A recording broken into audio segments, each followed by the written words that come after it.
دیکھیے مشکات المصابیح۔ بسم اللہ الرحمن الرحیم۔ وعن عبد اللہ بن عمرو رضی اللہ تعالی عنہما، حضرت عبداللہ بن عمرو رضی اللہ تعالی عنہما سے روایت ہے۔ یہ بتا چکا ہوں عنہما کا اصول کہ عبداللہ بن عمرو اور عبداللہ دونوں باپ بیٹے صحابی ہیں تو عنہما آئے گا۔ عبداللہ بن عمر، عبداللہ بن زبیر، عبداللہ بن جابر بن عبداللہ، اس طرح کئی صحابی ہیں جن کے باپ بیٹے دونوں مسلمان، تو نام ایک ساتھ آئیں گے تو رضی اللہ تعالی عنہما۔ ان رسول اللہ صلی اللہ علیہ وسلم قال، کہ اللہ کے رسول صلی اللہ علیہ وسلم نے ارشاد فرمایا، قال لم یفقہ من قرأ القرآن فی اقل من ثلاث، رواہ الترمذی ابو داؤد والدارمی، کہ اس نے نہیں سمجھا، گہرائی سے نہیں سمجھا اس شخص نے جس نے کلام پاک کو 3 دن سے کم میں کامل و مکمل کیا۔ 3 دن سے کم کے اندر ختم قرآن اگر کوئی کر رہا ہے تو وہ حروف تو جو ہے ادا ہو سکتے ہیں، حروف تو پڑھ سکتا ہے اور حروف کی ادائیگی بھی ہو سکتی ہے۔ 8 سے 10 گھنٹے میں قرآن آرام سے پڑھیں گے تو انشاءاللہ ہو جاتا ہے، بلکہ 15 گھنٹے میں تو ہو ہی جائے گا ہر حال میں، آرام سے پڑھنے میں۔ 15 دنے 30، تو آدھے گھنٹے میں بھی ایک پارہ بہت ہلکے بھی ہو سکتا ہے۔ لیکن کلام پاک کی گہرائی میں اترنا اور اس کو سمجھنا یہ تو نہیں ہو سکتا ہے، اس کے لیے تو ٹائم بھی چاہیے۔ اسی لیے بہت سے اکابرین ایک آیت پڑھتے تھے، گھنٹوں اس آیت کو پڑھ کر کے بیٹھ جایا کرتے تھے، گھنٹوں اس میں غور و فکر کرتے رہتے تھے۔ یہ جی دیکھو،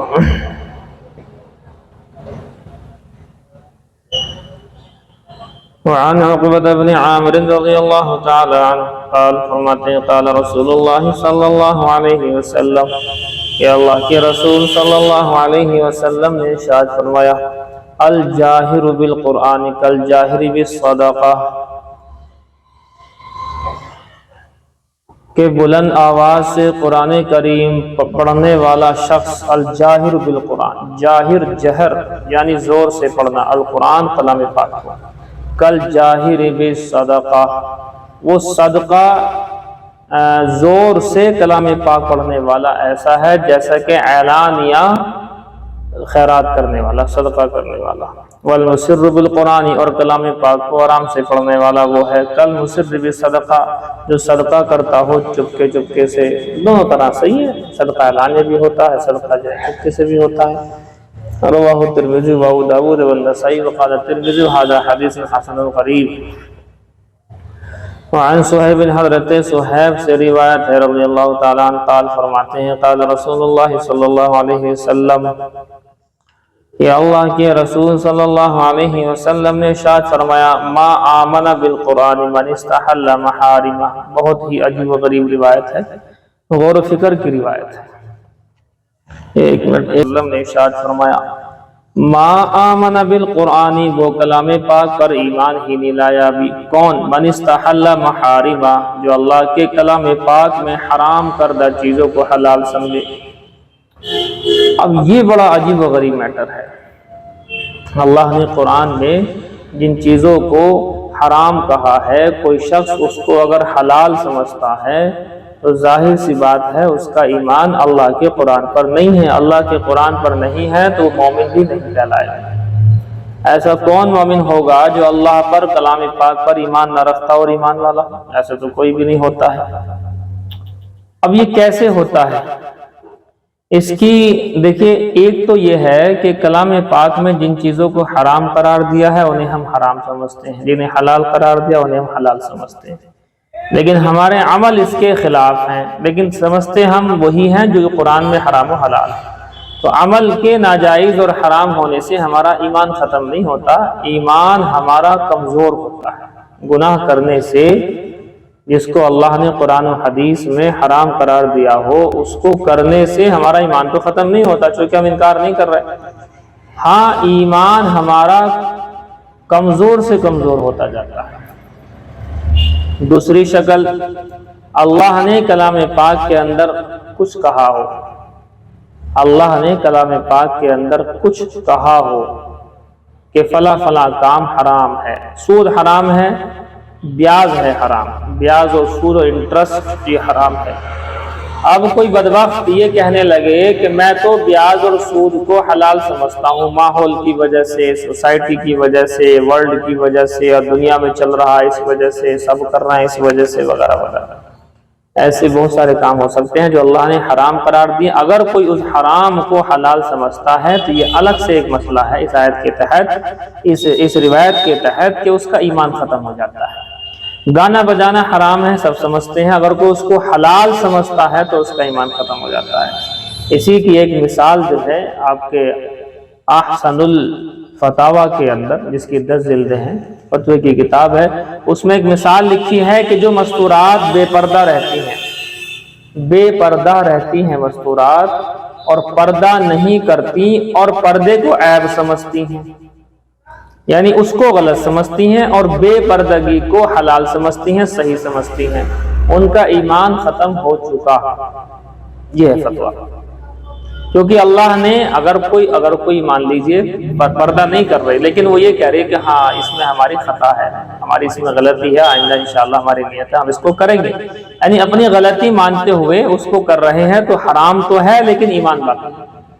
اور کوئی یہ کہے کہ صاحب میں تو پردہ اس لیے نہیں کرتی، یہ کوئی چیز ہے، اب تو ماڈرن زمانہ ہے، یہ کوئی چیز ہے، ہم نہیں مانتے پردے وردے کو، جس نے ایسا کہہ دیا اس کا ایمان ختم، اس کی نمازیں ضائع، اس کے تمام چیزیں جو ہے ضائع ہو گئی۔ اگر اس حال میں انتقال ہو گیا تو میدان محشر میں کافروں کی لسٹ میں اٹھے گی، ایمان والوں کی لسٹ میں نہیں اٹھے گی۔ یہ جو ہے فتاوی کے اندر لکھا ہوا۔ اس لیے کوئی اگر ناجائز کام ہو بھی گیا یا ہو رہا ہے تو اس کو ناجائز ہی کہا جائے، کم سے کم ایمان تو باقی رہے گا، لیکن اس کو حلال کہنا، جائز کہہ دینا اس غلط کام کو، تو اس سے ایمان بھی ہل جاتا ہے۔ اس کو آپ نوٹ کر لیجیے، اس روایت کو۔ اس طرح سے یہاں سے اصول بنا ہے۔ کیا اصول بنا ہے؟ کہ اللہ کے حرام کردہ چیزوں کو حلال سمجھنا یہ خاتمہ ایمان کا سبب ہے۔ یہ اصول بنا۔ اللہ کی حرام کردہ چیزوں کو، چوری حرام، زنا حرام، جو ہے ڈکیتی حرام، وغیرہ وغیرہ، تمام کی تمام چیزیں حرام، ان میں سے اگر کچھ ہوا لیکن اس کو حرام ہی سمجھا تو یہ حرام تو ہوا لیکن ایمان باقی۔ لیکن ان میں سے کچھ ہوا اور اس کو جو ہے حلال سمجھا کہ جائز ہے، تو ایسا کہنے سے ایمان ختم ہو جاتا ہے۔ یہ آپ ایک مسئلہ نوٹ کیجیے۔ اب آئیے اسی سے ملتا جلتا جو الاشباہ والنظائر افتاء کی کتاب اور دیگر کتابوں کے اندر ایک مسئلہ آتا ہے۔ کسی حرام کام کو کرتے ہوئے کسی نے بسم اللہ پڑھ دی، کسی حرام کام کو انجام دینے کے لیے، مان لیجیے شراب ہے، اب اس کا پینا تو حرام ہے، نص قطعی سے اس کا ثبوت ہے، بالکل کوئی شک و شبہ ہے ہی نہیں۔ اب کوئی آدمی اس نے پیالہ اٹھایا اور اسے جانکاری بھی ہے کہ اس میں شراب ہے، اور اس شراب کو اس نے اٹھا کر کے پیتے پڑھ دیا بسم اللہ الرحمن الرحیم، جیسے ہی اس نے یہ پڑھا ہے اس کا ایمان آن دا اسپاٹ ختم ہو گیا ہے، ہاتھوں ہاتھ ہی ختم ہو گیا۔ کسی بھی حرام پر اللہ کا نام اس طریقے سے نہیں لیا جائے گا۔ مثال کے طور پر کہ کوئی شخص جو ہے خنزیر کو لے آیا، سب جانتے ہیں اس کا کھانا بھی حرام، اس کو ذبح کرنا بھی حرام، ساری چیزیں حرام۔ اب وہ اس سے پڑھ رہا ہے بسم اللہ واللہ اکبر کہ لو جی ہو گیا حلال، تو اللہ کی حرام کردہ کو حلال کر رہا ہے، اس کا ایمان ختم ہو چکا ہے۔ ایسی زنا وغیرہ میں اور بھی چیزوں میں آپ لگا سکتے ہیں۔ چوری کر رہا ہے ایک آدمی، اور چوری کرتے ہوئے اس نے تالا کھولا، اور تالا کھولتے ہوئے اس نے کیا پڑھا؟ بسم اللہ الرحمن الرحیم۔ اب اس نے تالا کھولا ہے چوری کے لیے تالا کھولتے ہوئے پڑھ رہا ہے بسم اللہ، اس کا ایمان ختم ہو چکا۔ اس میں یہ بھی نہیں کہ ختم ہو جائے گا، شک و شبہ ہے، نہیں، حرام پر یہ الفاظ استعمال کرنے سے ایمان ختم ہو چکا۔ اب آپ کو ایک میں مسئلہ بتاتا ہوں ڈینجر والا، جو مارکیٹ میں اویلیبل ہے بہت زیادہ۔ دیکھیے یہ بات تو طے ہے کہ بغیر ضرورت کے ویڈیو، فوٹوز وغیرہ اس طرح کی چیزیں حرام ہی ہیں، بغیر کسی ضرورت کے۔ اچھا جی، اب آپ دیکھیں اگر غیر محرم کا فوٹو آپ کے موبائل میں آئے، آپ اس پر کہہ دیتے ہیں ماشاءاللہ، آپ اس طرح کے الفاظ استعمال کرتے ہیں تو ان الفاظ سے اپنے آپ کو بچائیں۔ یا کسی مرد کے پاس کسی غیر محرم کا فوٹو آئے اور وہ اسے دیکھ کر کہے ماشاءاللہ، تو یہ ماشاءاللہ، انشاءاللہ، یہ اس طرح کے الفاظ ہیں، یہ ناجائز، چونکہ غیر محرم کو دیکھنا ناجائز ہے، اور غیر محرم کو دیکھتے ہوئے ناجائز پر کیا پڑھ رہے ہیں؟ ماشاءاللہ پڑھ رہے ہیں، تو یہ بات غلط ہے، آج کے لیے بہت زیادہ ہو رہا ہے، اس سے بھی مسئلہ خراب ہو سکتا ہے، اس لیے اس پر بھی احتیاط کرنے کی ضرورت ہے۔ اسی لیے ایک بزرگ نے ایک بات کہی تھی کہ موبائل کے ذریعے سے ہزاروں کا ایمان جو ہے لٹ رہا ہے، پٹ رہا ہے، اور وہ روایت آپ جانتے ہیں کہ صبح ایمان ہوگا، شام میں کافر ہوگا، شام میں ایمان ہوگا، صبح کافر ہوگا، وہ کہیں نہ کہیں موبائل کے ذریعے سے محسوس ہو رہا ہے کہ ایسا شاید ہو رہا ہے۔ صبح کچھ ہوتا ہے، پھر نماز پڑھ لیتا آدمی ظہر میں، پھر اس کا ایمان واپس آتا ہے، ظہر سے اثر تک پھر موبائل میں کچھ ایسی بات ہو جاتی ہے کہ ایمان ختم ہو گیا، پھر دوبارہ اثر میں ہو جاتا ہے، پھر مغرب سے عشاء میں، تو ایسے صبح شام دوپہر اس کا ایمان آتا جاتا رہتا ہے۔ تو یہ بہت ہی زیادہ خطرناک مسئلہ ہے، اس لیے ہم لوگ کبھی بھی کوئی فوٹو یا اس طرح کی کوئی چیز اگر ہمارے سامنے پہنچتی ہے، جاندار کی فوٹو، غیر محرم کی فوٹو، تو ہم کبھی بھی اس کے اوپر اس طرح کا لفظ استعمال نہیں کرتے ہیں۔ تو اس لیے جو ہے اس چیز سے اپنے آپ کو بچائیں، یہ بھی ایک چیز ہے۔ ضرورتاً ویڈیو وغیرہ، فوٹوز وغیرہ کی گنجائش دی گئی ہے، اس کو بلا ضرورت کے زیادہ کھینچم کھانچی کرنا اس طرح کی چیز ٹھیک نہیں ہے۔ اگرچہ چاہے اب آپ کہیں گے کہ صاحب یہ تو بڑا سخت مسئلہ ہو گیا، ہاں سخت مسئلہ ہے، بتا اس لے رہے ہیں کہ ہو سکتا ہے ہم عمل نہیں کر پا رہے، آپ لوگ کرنے کی روایت میں ذکر ہے، رب مبلغ او عام سامع، رب مبلغ او عام سامع، کہ بسا اوقات ایسا ہوتا ہے جس کو بات پہنچائی جا رہی ہے وہ زیادہ بات کو محفوظ کرتا ہے بتانے والے سے، تو ہم اس لیے آپ کے سامنے کھل کر ان باتوں کو بیان کر دیتے ہیں، ہو سکتا ہے اللہ آپ لوگوں کو دے دے تو پھر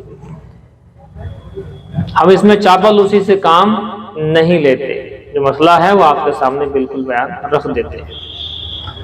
ما آمن بالقرآن من استحل محارمہ، فرماتے ہیں اس شخص کا ایمان ہی کلام پاک پر نہیں ہوا جس نے حلال کر دیا اللہ کی حرام کردہ کو، اللہ نے جن چیزوں کو حرام قرار دیا وہ اس کو حلال قرار دے تو ایمان ختم۔ دوسرا، اللہ کی حرام کردہ چیزوں پر اللہ کا نام لے دے تو ایمان ختم۔ سمجھ میں آئی کی بات؟ اللہ کی حرام کردہ چیزوں پر نام لے دے تو بھی ایمان کا خاتمہ ہو جائے گا۔ اسی لیے الفاظ انشاءاللہ ماشاءاللہ اس طرح کے الفاظ کو کہتے بھی ذرا تھوڑا سا سوچ لینا چاہیے، سمجھ لینا چاہیے کہاں پر استعمال ہوں گے، کہاں پر استعمال نہیں ہوں گے۔ بس جی،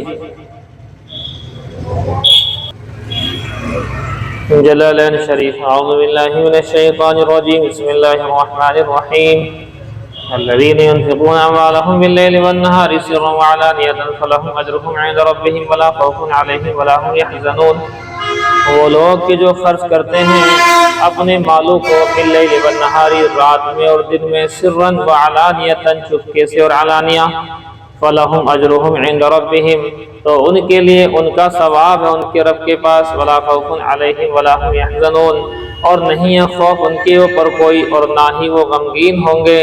الذین یاکلون الربا، وہ لوگ کہ جو کھاتے ہیں ربا یعنی سود کا مال کھا رہے ہیں، ایاخذونہ، سود کو لیتے ہیں، وہو الزیادۃ فی المعاملۃ بالنقود، اور وہ ایسا معاملہ ہے جو معاملے کے اندر پیسوں پر زیادتی ہوتی ہے، 1 لاکھ دیے ہیں 1,50,000 لیں گے آپ سے واپسی، تو اوپر کے 50,000 جو لی ہے یہ بیاج کہلائے گا۔ والمطموعات فی القدر او الاجل، یا کھانے پینے کی جو چیزیں ہیں قدر معل جنس کے اندر، وہ بیان پر آ چکا ہے، وہ 6 چیزوں میں ربا، یدم بیدن مثلا بمثل جائز ہے، آٹے کی مثال دی تھی آپ سے میں نے، آٹا کھجور وغیرہ برابر ہونے چاہیے، تو اس میں بھی کمی زیادتی جو ہے بیاج ہو جاتی ہے۔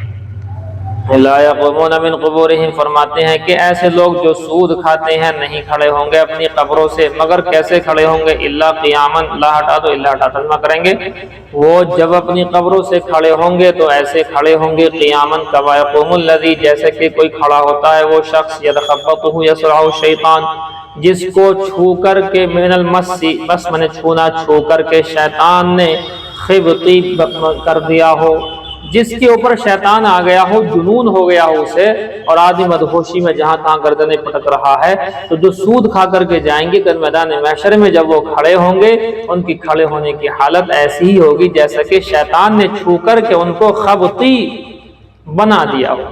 من المس الجنون بہم، ان کے ساتھ جنون ہوگا، بے ہوشی ہوگی۔ متعلق یہ یقومون، یہ جو لفظ ہے من المس یقومون سے متعلق ہے۔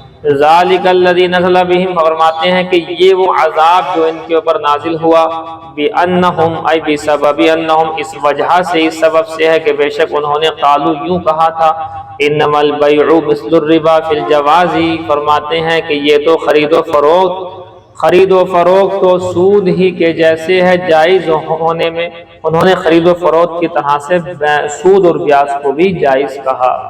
ہمارے بعد لوگ یہ نہیں دیکھتے کہ ہمارے ایمان کا کیا ہوگا۔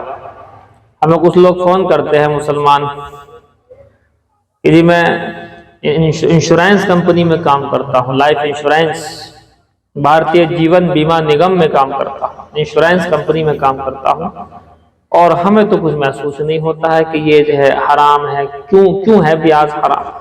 میں نے کہا کچھ چیزوں کا تعلق ایمان سے ہوتا ہے۔ اگر آپ کے پاس ایمان ہے تو اللہ رسول کی بات کا ماننا ضروری ہوتا، اس میں کیوں کا سوال نہیں ہوتا۔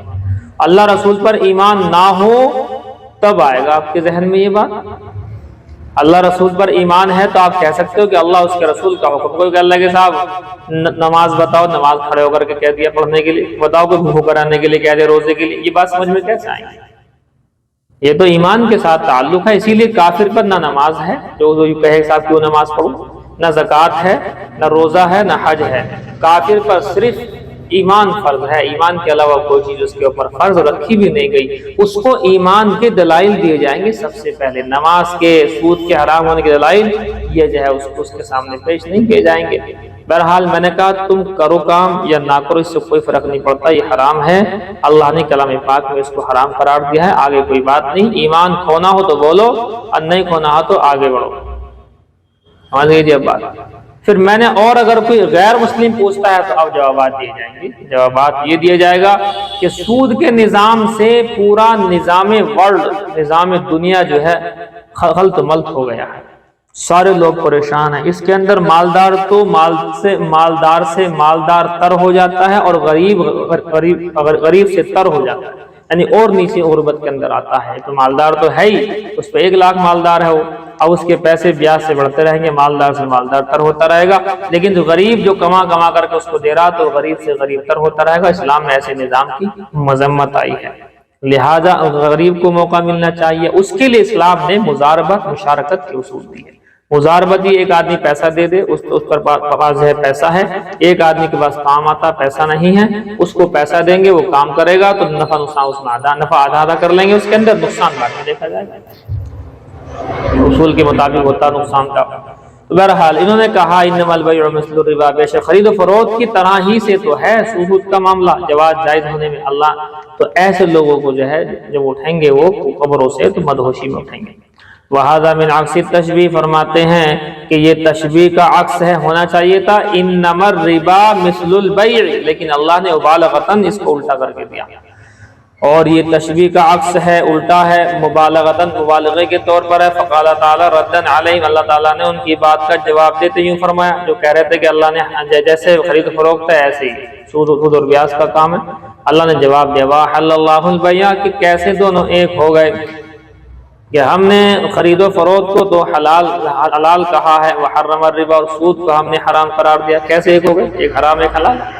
فمن جاءه بلغه موعظة من ربه وعظ من ربه، فرماتے ہیں جس شخص کے پاس پہنچے اللہ کی جانب سے نصیحت پہنچ جائے، فانتهى عن اكله، اور وہ سود کھانے سے باز آ گیا، فله ما سلف، تو اس کے لیے وہ مال تو ملے گا جو اس کا مول ہے، جو اصل مال ہے، اور جو پہلے ہو چکا اس کو لوٹانے کی ضرورت نہیں ہے، اب جو ملے گا وہ اصل مال ملے گا۔ قبل نہیں، منع کرنے سے پہلے، ای لا یسترد منہ، جو پہلے سے بیال لیا تھا اس کو واپس نہیں کیا جائے گا۔ وامرہ فی العفو عنہ الی اللہ، فرماتے ہیں کہ وامرہ، اور اس کا معاملہ اللہ کی طرف سے معافی میں اللہ ہی کے لیے، اللہ ہی کی جانب رجوع ہوتا ہے، اللہ معاف کر دے گا اس کو۔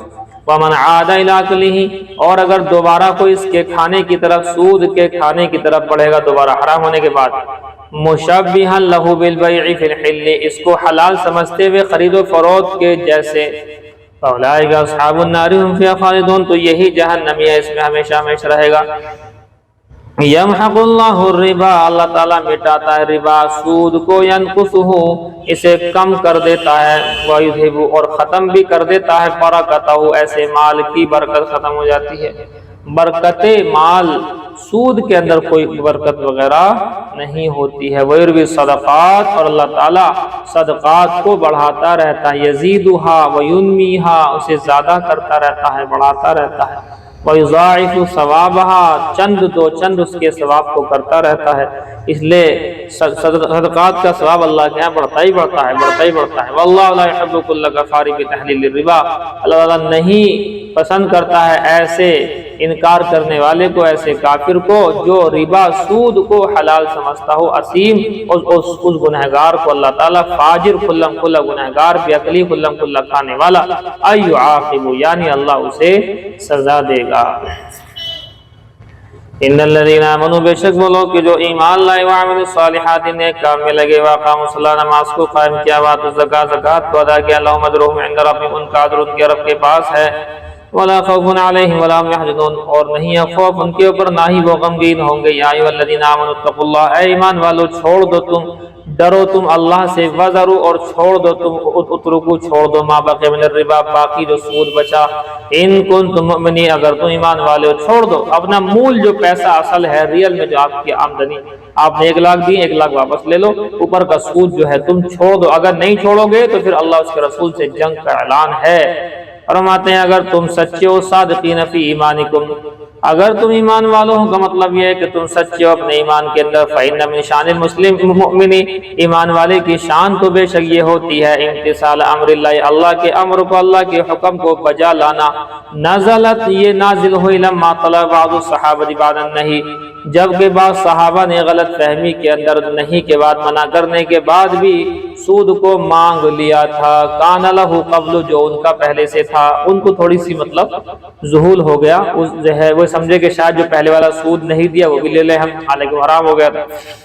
اللہ نے فرمایا فَإِن لَمْ تَفْعَلُوا مَا أُمِرْتُم بِهِ، پس اگر تم نے نہیں کیا، نہیں عمل کیا اس پر جو تمہیں حکم دیا گیا سود سے دور ہونے کا، تو سن لو، فَأَذَنُوا، اعلموا، جان لو تم، بحرب اللہ ورسول، اللہ اس کے رسول سے جنگ کا اعلان ہے، لکم فیہ تحدید شدید، اس میں صحابہ اکرام کے لیے اور ایسے لوگوں کے لیے جو ہے سود کا کام کریں گے، سخت تحدید اور دھمکی والی بات ہے، لہم، ان کے لیے۔ ولما نزلت، جب یہ آیت نازل ہو گئی، قالوا، صحابہ نے کہا، لا یدا لنا بحرب، ہم تو اللہ سے جنگ نہیں کر سکتے، اللہ ہمیں معاف فرما۔ وَإِن تُبْتُمْ رَجَعْتُمْ عَنْهُ، اور تم اگر توبہ کر لو، فَلَكُمْ رُؤُوسُ أُصُولِ أَمْوَالِكُمْ، تو تمہیں راس المال ملے گا، اصل مال 1 لاکھ میں مل جائیں گے۔ لا تظلمون ولا تظلمون، نہ تم ظلم کرو، ولا تظلمون، نہ تمہارے اوپر ظلم کیا جائے گا، نہ تم ظلم کرو لے کر کے زیادہ، اور نہ تم کمی کر کے تمہارے ساتھ زیادتی کی جائے گی۔ جی جائیے، آپ کا گھنٹہ ہو چکا ہے، اسی کو یاد کرنا ہے کیا آگے سے لکھو۔ ہدایت النحو، دیکھیں جی، وقد یکون، یہی ہے نا، لکھو، وقد یکون من غیر لفظ الفعل المذکور،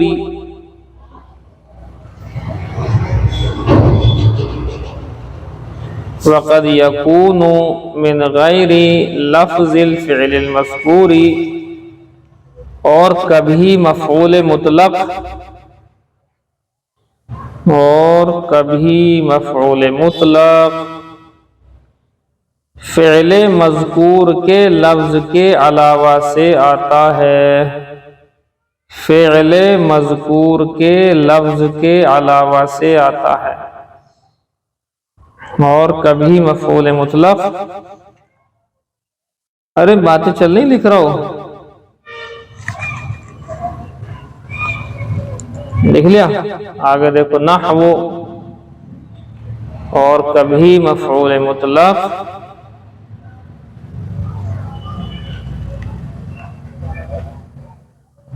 فعل مذکور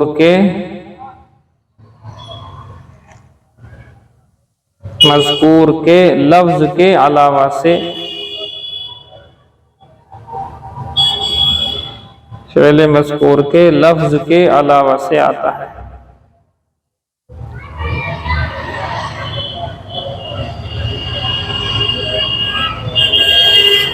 جیسے نحو، جیسے قعدت جلوسا، قعدت جلوسا، ترجمہ لکھ لو بریکٹ میں، جیسے قعدت جلوسا لکھو پہلے یہ عربی والا ہی، پھر آگے بریکٹ میں ترجمہ لکھو بیٹھا میں، بیٹھنا، بیٹھا میں تو ہو گیا قعدت جلوسا معنی بیٹھنا، ترجمہ ہوگا میں بہت بیٹھا، بیٹھا ہوں میں، بیٹھنا، بیٹھا میں، بیٹھنا، ترجمہ یہی کر لو تاکہ سمجھ میں آ جائے۔ وَأَنبَتَ نَبَاتًا، ہاں وَأَنبَتَ نَبَاتًا، اس کو بھی لکھ کے عربی میں نیچے ترجمے میں عربی میں لکھ لو اسے، وَأَنبَتَ نَبَاتًا، اس کا ترجمہ لکھ لو بریکٹ میں، اور اگایا اس نے اگانا، اگایا اس نے اگانا،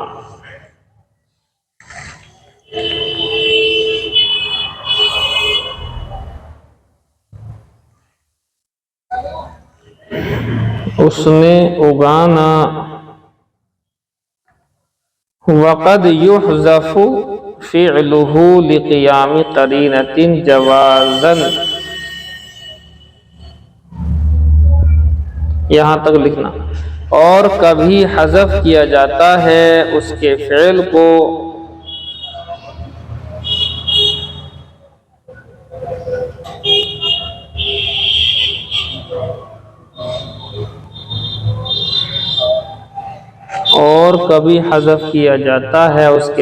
کو لِقِيَامِ قَرِينَةٍ، کسی قرینے کے قائم ہونے کی وجہ سے، کبھی حذف کیا جاتا ہے اس کے فعل کو کسی قرینے کی قائم ہونے کی وجہ سے،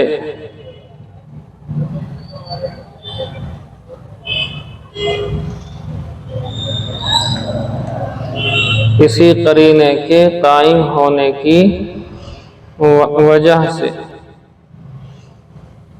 جوازاً،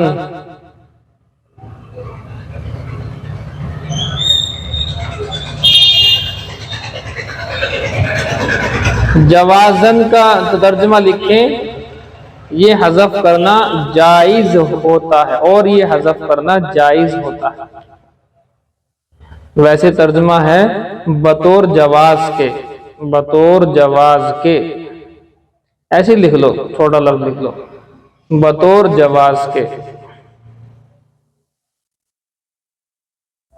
یعنی جائز ہے حذف کرنا۔ مائک بند کریں جی، جو ایکسٹرا مائک اگر کھلے ہوئے ہیں، ایکسٹرا فاطمۃ الزہرا والے لکھ رہے ہیں تو بس یہی کھلے رکھیں۔ کا قولی کا، یہ آپ کے یہاں پر مائک، یہ آپ کے یہاں سے آوازیں آ رہی ہیں یہ زیادہ؟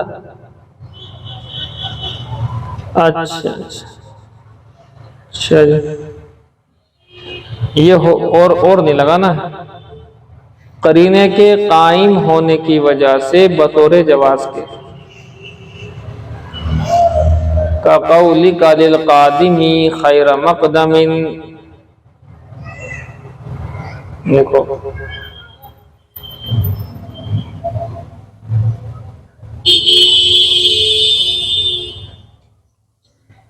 جیسا کہ تیرا کہنا، کا قولی کا جیسا کہ تیرا کہنا، للقادمی سفر سے واپس آنے والے کے لیے، تیرا سفر سے واپس آنے والے کے لیے خیر مقدم کہنا،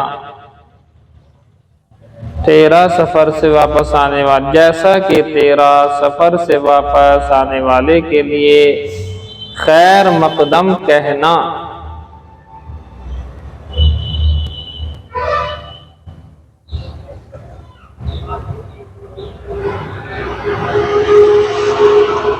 خیر مقدم کہنا. اب دیکھو یہ خیر مقدمین، اب یہ تو کوئی جملہ نہیں ہے نا، پورا جملہ تھوڑی ہے. تو یہ اس میں کیا تھا محذوف؟ کہتے ہیں جائز ہے اس کا جو جملہ آدھا جملہ حذف کرنا جائز ہے. وہ کیا ہے دیکھیں، ای قدمت قدوما خیر مقدمین، یہ ہے جملہ پورا. ای قدمت قدوما یعنی قدمت قدوما خیر مقدمین. خیر مقدمین سے پہلے کیا محذوف نکلا؟ قدمت قدوما، یہ نکلا محذوف. جیسا کہ تیرا سفر سے آنے والے کے لیے کہنا خیر مقدم، یعنی قدمت قدوما خیر مقدمین، کہ آپ کا آنا بہتر آنا ہے، آپ کا آنا بہتر آنا ہے.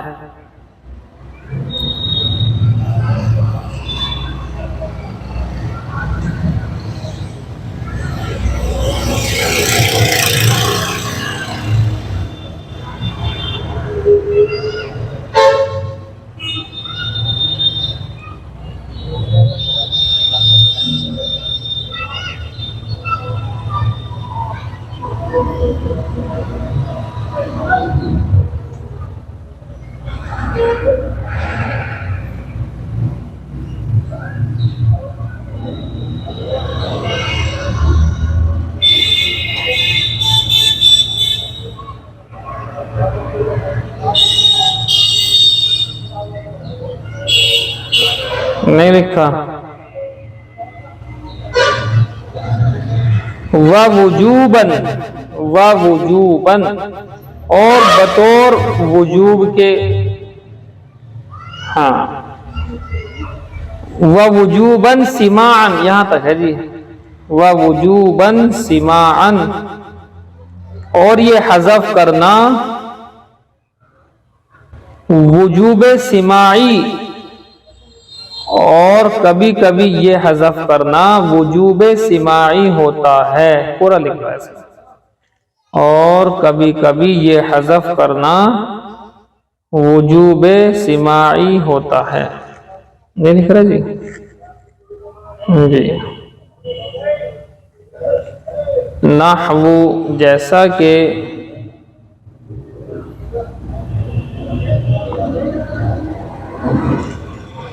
سقیاً وشکراً وحمداً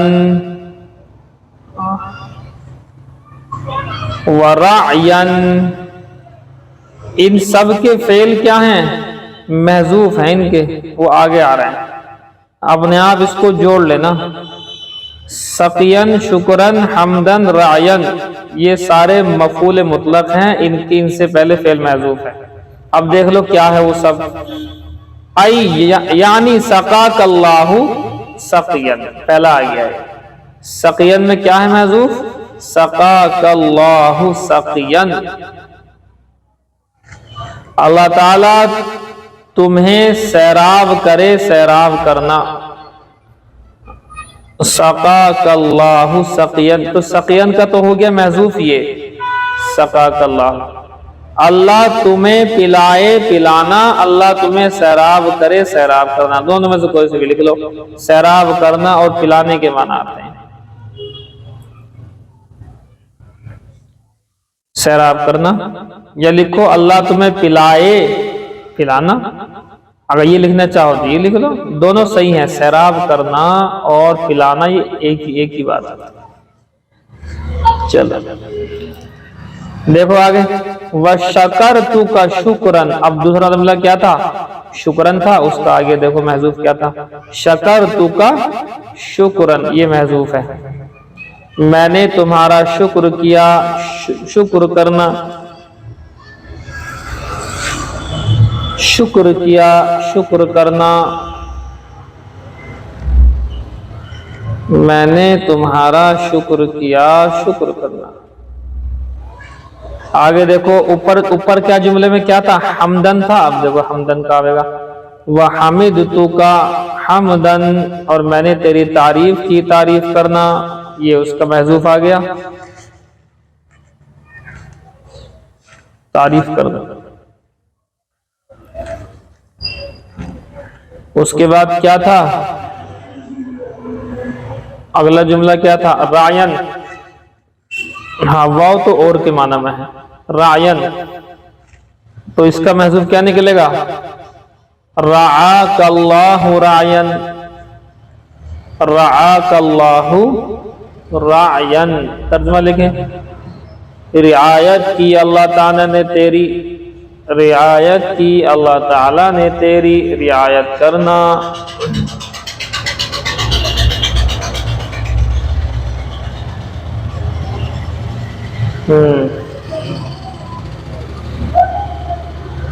تیری رعایت کرنا۔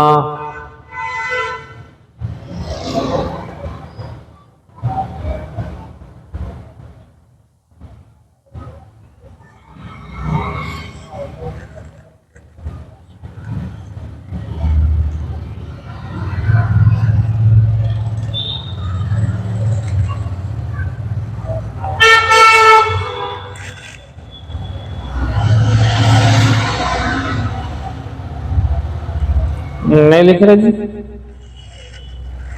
فصل، یہ کون سے نمبر کا آ گیا،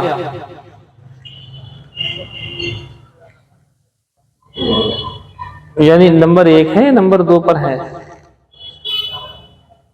مفعول مطلق نمبر 1 پر ہو گیا نا، تو نمبر 2 پر کیا ہے، مفعول مطلق لکھو، المفعول به، دوسری قسم، کس کی دوسری قسم، منصوبات کی، منصوبات 12 ہیں، منصوبات کی دوسری قسم کیا ہے،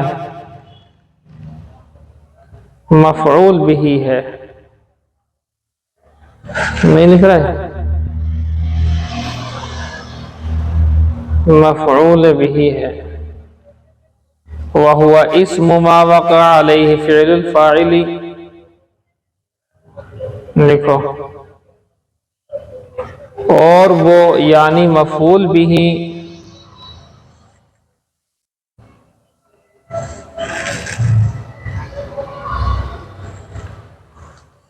اور مفعول بھی، اور وہ یعنی مفعول بھی نام ہے اس چیز کا،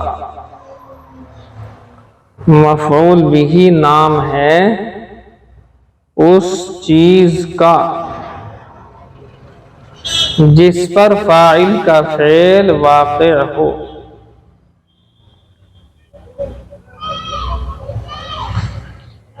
دیکھو ایک مثال لے لو، جیسے ایک جو ہے مثال لے لو، اس سے سمجھ میں آ جائے گا، فعل فاعل مفعول کو سمجھانے کے لیے ایک مثال دے رہا ہوں، دھیان سے سن لو، اگرچہ یہ بات بچوں والی ہے۔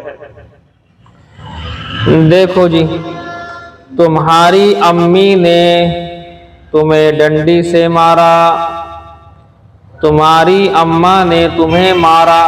اب دیکھو مارنے والی کون ہے یہاں، اماں ہے، تو یہ ہو گئی فاعل، ٹھیک۔ اچھا پٹنے والی کون ہو، تم ہی ہو، تو تم ہو گئے مفعول۔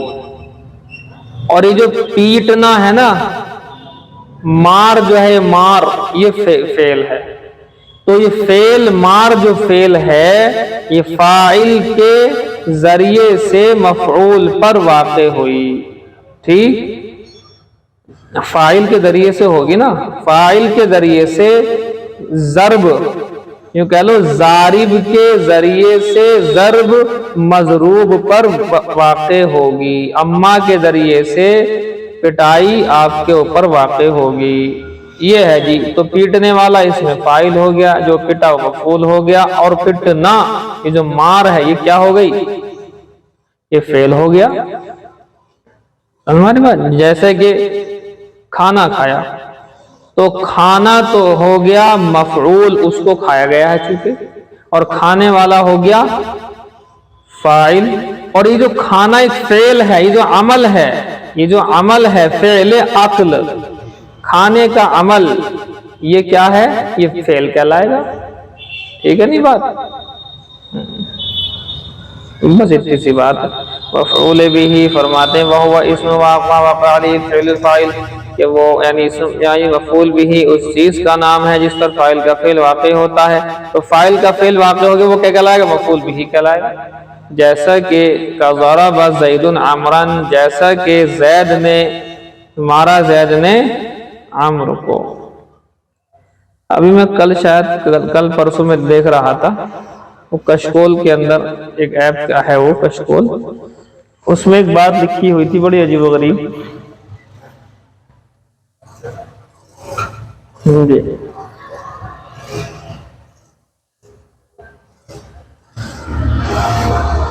اس میں یہ بات لکھی ہوئی تھی کہ ہمیشہ ایسا ہی کیوں ہوتا ہے کہ ضرب زید عمرا، مارا زید نے عمرو کو، مارا زید نے عمر کو، ہمیشہ ایسے کیوں ہوتا ہے؟ یوں کیوں نہیں ہوتا کہ ضرب عمرو زیدا، مارا عمرو نے زید کو، یہ ہمیشہ زید ہی کیوں مارتا ہے عمرو کو؟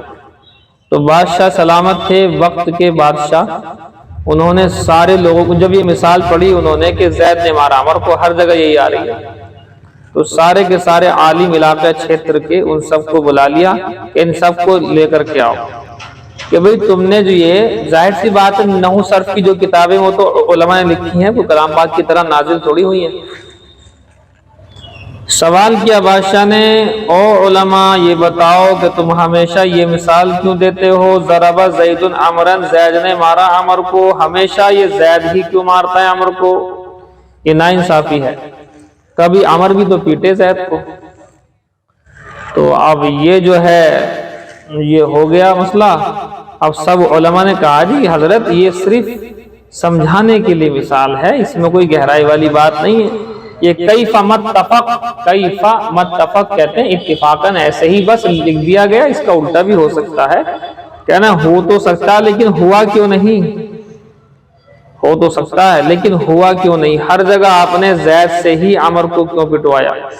اجی سارے کے سارے عالموں کو جیل میں ڈال دیا۔ لو جی سارے عالم جیل میں، تو ایک بہت بڑے عالم بھی تھے، اللہ والے بھی تھے، انہیں خبر پہنچی کہ ایسے ایسے بہت سارے عالم لوگ جیل میں پڑے ہیں اور بات چل رہی ہے یہ بادشاہ سلامت نے کہہ دے ضرب زید عمرا، کیوں ہے ایسا؟ اب دیکھو تھوڑی سی باریکی کی بات ہے۔ تو اب یہ جب بلایا یہ آ گئے کہنے لگے بادشاہ سلامت یہ آپ نے جو ان کو جیل میں ڈالا یہ بات ٹھیک نہیں ہے، یہ تو کوئی دقت والی بات نہیں ہے کہ نہیں کہ تمہیں بھی ڈالوں گا جیل میں۔ پہلے اس کا جواب دو کہ ضرب زید عمرا ہی کیوں آتی ہے مثال؟ تو آپ کو میں نے ایک بات بتائی تھی کہ عمر اور عمر میں کچھ انتر ہوتا ہے، یاد ہے کسی کو؟ عمر اور عمر میں انتر ہوتا ہے، عمرن کے اندر واو لکھنے میں آئے گا، پڑھا نہیں جائے گا، یہ واو ایکسٹرا ہوتا ہے یہ بتانے کے لیے کہ یہ عمر ہے یہ عمر نہیں ہے، یہ بتایا تھا نہیں؟ تو واو لیکن پڑھا نہیں جاتا، اس کو عمرو نہیں پڑھیں گے آپ۔ اچھا جی، تو انہوں نے سوچا کہ بھی تھوڑا سا بادشاہ جو ہے نا ہے تو ویسے ہی بیوقوف، مطلب جیسا ہوتا آدمی اس ٹائپ کا ہے، تھوڑا سا اس کو بیوقوف بنانا پڑے گا، یہی بات بنے گی۔ کہنے لگے بادشاہ سلامت بات یہ ہے کہ یہ عمرو جو ہے نا، یہ عمرو اس نے ناانصافی کی تھی، ظالم ہے یہ۔ اب ظاہر سی بات ہے جب یہ ظالم ہے تو زید سے اس کو پٹوا رہے ہیں کہ تو نے ایسا ظلم کیوں کیا؟ بادشاہ نے کہا بے رک تو جا بھائی مولوی صاحب، اس کا ظلم ہے کہ یہ تو بتاؤ کہ ظلم ہے، ظلم عظیم ہے۔ کہ کیا ہے ظلم عظیم؟ کہ اس نے چوری کری، کیا کری؟ چوری کری ہے۔ اب تم اگر پین اٹھا کر کے لکھو گے نا آپ کو سمجھ میں آ جائے گی۔ دیکھو داؤد لکھو، بادشاہ کا نام تھا داؤد، تو دال کے آگے لکھو الف، لکھ دیا دا ہو گیا۔ اچھا وود، داود کے اندر ایک واو لکھا جائے گا اور ایک واو کی جگہ اس کے اوپر کیا آتا ہے؟ الٹا پیش، ہے نا؟ تو اگر ہم ویسے لکھتے ویسے تو دا زبر دا لکھتے اور واو پیش وو، دا وو، دا زبر دا، داودا، تو داود میں دو واو ہونے چاہیے تھے، واو پیش وہ تو ہم نے جو ہے الٹا پیش اس کے اوپر لگا کر کے ایک واو کر دیا حذف، وہ تو مجبوراً کیا ہم نے۔ تو کہا کہ بھی یہ کیا بات بتا رہا ہوں؟ کہنے لگے بادشاہ سلامت بات تو یہی ہے، آپ کے نام کے اندر داؤد کے اندر 2 واو تھے، اور یہ اصول بھی یہی ہے، واو پیش وہ والا۔ اب یہ بتاؤ تمہارے ایک واو تمہارا کہاں ہے؟ کہنے لگے مجھے کیا پتا مولوی صاحب، تمہیں پتا ہوگا ایک واو میرا کہاں گیا، مجھے بتاؤ صحیح میرا واو کہاں گیا میرے نام کا؟ کہ حضرت یہی تو کر لیا چوری اس نے، یہ امرن کے اندر واو جو ہے یہ لیے بیٹھا۔ اب دیکھو پڑھا بھی نہیں جا رہا واو، یہ پڑھا بھی نہیں جاتا واو، اور یہ اپنے پاس لیے بیٹھا اس واو کو، تو اس واو کی چوری آپ کے نام میں سے بادشاہ سلامت بتاؤ کتنا بڑی جو ہے چوری بھی ہے، ظلم عظیم بھی ہے کہ آپ کے نام کا واو اس نے چرایا ہے، تو بتاؤ اس کو پٹنا چاہیے کہ نہیں پٹنا چاہیے؟ بادشاہ نے کہا وہ آئی بات صحیح کہہ رہا ہو، پیٹو اسے پیٹو، میرے نام کا واو جو ہے کہ وہ تو ہم نے الٹا پیش لگایا آپ کے نام کے اوپر، تاکہ آپ کے نام کی جو کمی ہے ایک واو کی پوری ہو جائے، لیکن واو گیا کہاں؟ تو واو یہ لے کر کے آ گیا تھا عمرن۔ جب ہم معلوم ہوا کہ عمر نے بادشاہ سلامت کے داؤد نام سے واو چرا کر کے اپنے پاس رکھا ہوا ہے، تو ہم نے کہا ضرب زید عمر، مارو، مار بھی زید اس کو، عمر کو مارتا رہنا جب تک کہ یہ واو نہ دے دے۔ اب واو تو دینے والا ہے نہیں، لہذا اس کی پٹائی ابھی تک نہیں رک رہی ہے۔ تو ایسے لوگوں کو ایسے ہی کرنا پڑتا، پھر ہکانا پڑتا۔ تو ہماری بات ضرب زید عمرن کا واقعہ، ہاں یہ ہمیں بھی بہت دنوں کے بعد ملا ہے واقعہ، تو بھی ذہن میں رکھ لیو بادشاہ سلامت کا۔ تو یہ ہے جی ضرب زید عمر، یہ بات ویسے ہی ہے، واو نہ تو چرا نہ اس نے چرایا، لیکن وہ بادشاہ بھی بیوقوف تھا۔ اب اس نے بادشاہ نے آرڈر کرا کہ ان کو انعامات سے نوازا جائے، اور جتنے بھی علماء نے قید کر دی ان سب کو باہر نکالا جائے، اس لیے کہ ان کی بات غلط نہیں ہے، یہ عمر جو ہے چور ہے، میرے نام کا واو چرایا اس نے، لہذا اس کی پڑھائی ہونی چاہیے۔ جاؤ جی جاؤ، اپنے جو ہے زید سے عمر کو خوب پٹواؤ۔ یہ ہو گیا فیصلہ۔ تو ابھی تک یہ بیچارہ عمر زید سے اسی لیے پٹ رہا ہے، ورنہ بادشاہ نے تو معاملہ حل کر ہی دیا تھا، کچھ نہ کچھ ہو ہی جاتا ہے الٹا سیدھا، مگر پھر وہیں کہیں رہ گیا۔ وقد يتقدم على الفاعل، اور کبھی کبھی مقدم ہو جاتا ہے فاعل پر۔ کون مقدم ہو جاتا ہے؟ مفعول بھی، اور کبھی کبھی مفعول بھی مقدم ہو جاتا ہے فاعل پر، فاعل سے بھی پہلے مفعول آ جاتا ہے۔ ہاں، اور کبھی کبھی مفعول بھی مقدم ہو جاتا ہے فاعل پر،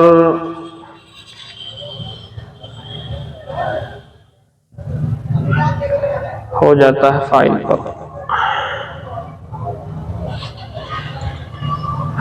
پر، کا ضرب عمرن زید، دیکھو یہاں الٹا ہو گیا لیکن پٹے گا اس میں بھی عمری، کا ضرب عمرن، عمرن نہیں آیا، ضرب عمرن یعنی مفعول بھی عمر ہی ہے ابھی، بس یہ فاعل سے مقدم ہو گیا۔ ضرب عمرن زید، جیسا کہ مارا زید نے عمر کو، تو ہو جاتا ہے مفعول مقدم۔ جی نہیں سمجھے؟ عمر کو مثال، وہ تو مطلب ترجمہ تو وہی ہے، خالی مثال میں عمرن جو مفعول تھا زید فاعل سے مقدم ہو گیا، بس دیکھیں جی ہدایہ، باب احکام المرتدین، مرتدین کے احکام کے بیان میں ہے یہ باب۔ بات چلی، بہت ساری باتیں ہوئیں ارتداد کے متعلق، ویب سائٹس اسلام کے خلاف بنی ہوئی ہیں، نام اسلام کا ہے، اور بہت سارے لوگ اسلام کے نام پر کیا جو ہے فتنہ پھیلا رہے ہیں۔ آج کے دور میں جیسے کہ مرزا انجینئر کے نام سے ایک شخص ہے، وہ اسلام کے نام پر فتنہ پھیلا رہا ہے۔ گوہر شاہی، یونس گوہر شاہی کے نام سے گنجا ہے ایک، وہ جو ہے فتنہ پھیلا رہا ہے بہت زیادہ۔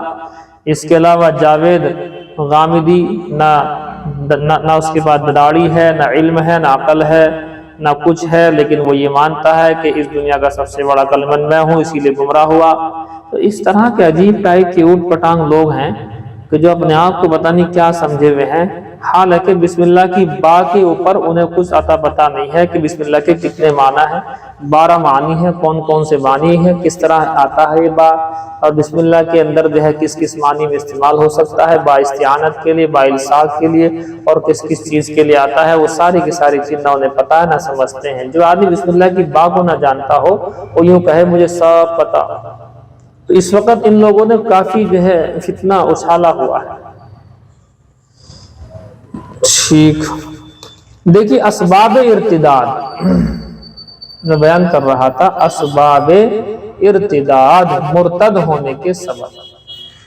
ایمان جو چھوڑ رہے ہیں اس میں کس کس چیز کا دخل ہے؟ ایک تو نمبر 1 پر لکھ لو آپ، جہالت، یہ نمبر 1 پر ہی آتا ہے۔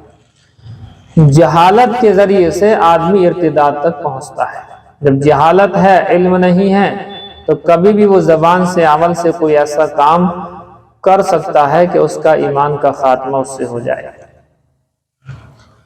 تو جہالت ایک سبب ہے، جہالت ایک سبب ہے ارتداد کا، سمجھے آپ بات؟ نمبر 2، یہ بھی آج کل ہو رہا ہے، نمبر 2 جو آپ سمجھ گناؤں گا نا، اس کو بھی آپ تھوڑا سمجھ لیجیے۔ عصری علوم کو دینی علوم سے زیادہ بڑا سمجھنا یا افضل جاننا، عصری علوم کو دینی علوم پر فوقیت دینا، ایسے لکھ لو، یہ بھی ارتداد کا سبب بن رہا ہے۔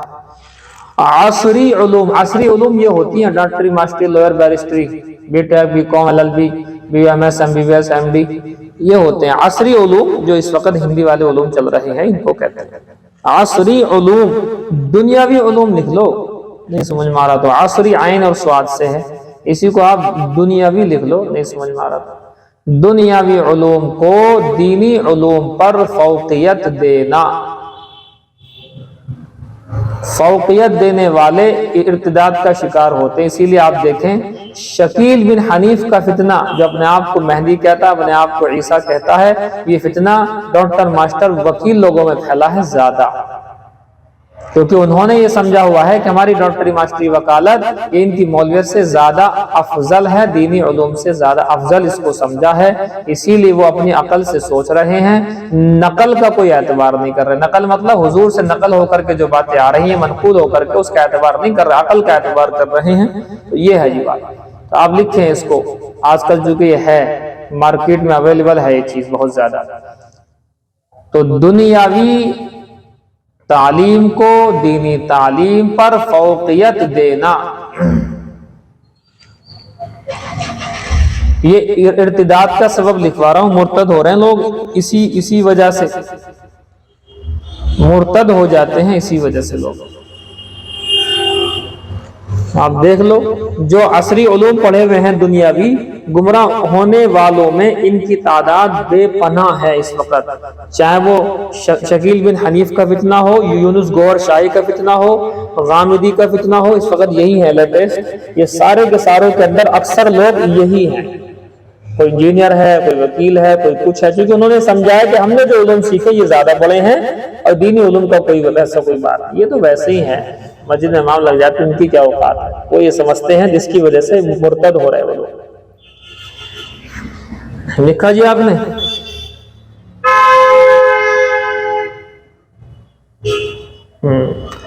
آگے لکھو،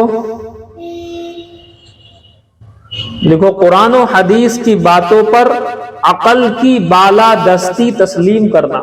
قرآن و حدیث کی باتوں کو یا باتوں پر عقل کی بالادستی ماننا۔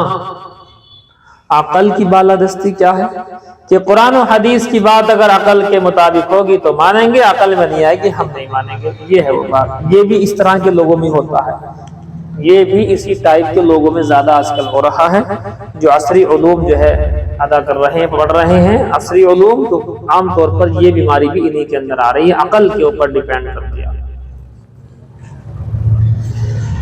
حالانکہ آپ کو معلوم ہے، آپ نے پڑھا ہے، یاد دلا رہا ہوں آپ نے پڑھا ہے، اگر نہیں یاد کیا ہے تو اس کو سمجھنا چاہیے، بڑی اہم بات ہے۔ دیکھیے سب سے پہلے انسان کے علم حاصل کرنے کے 5 چیزیں ہیں.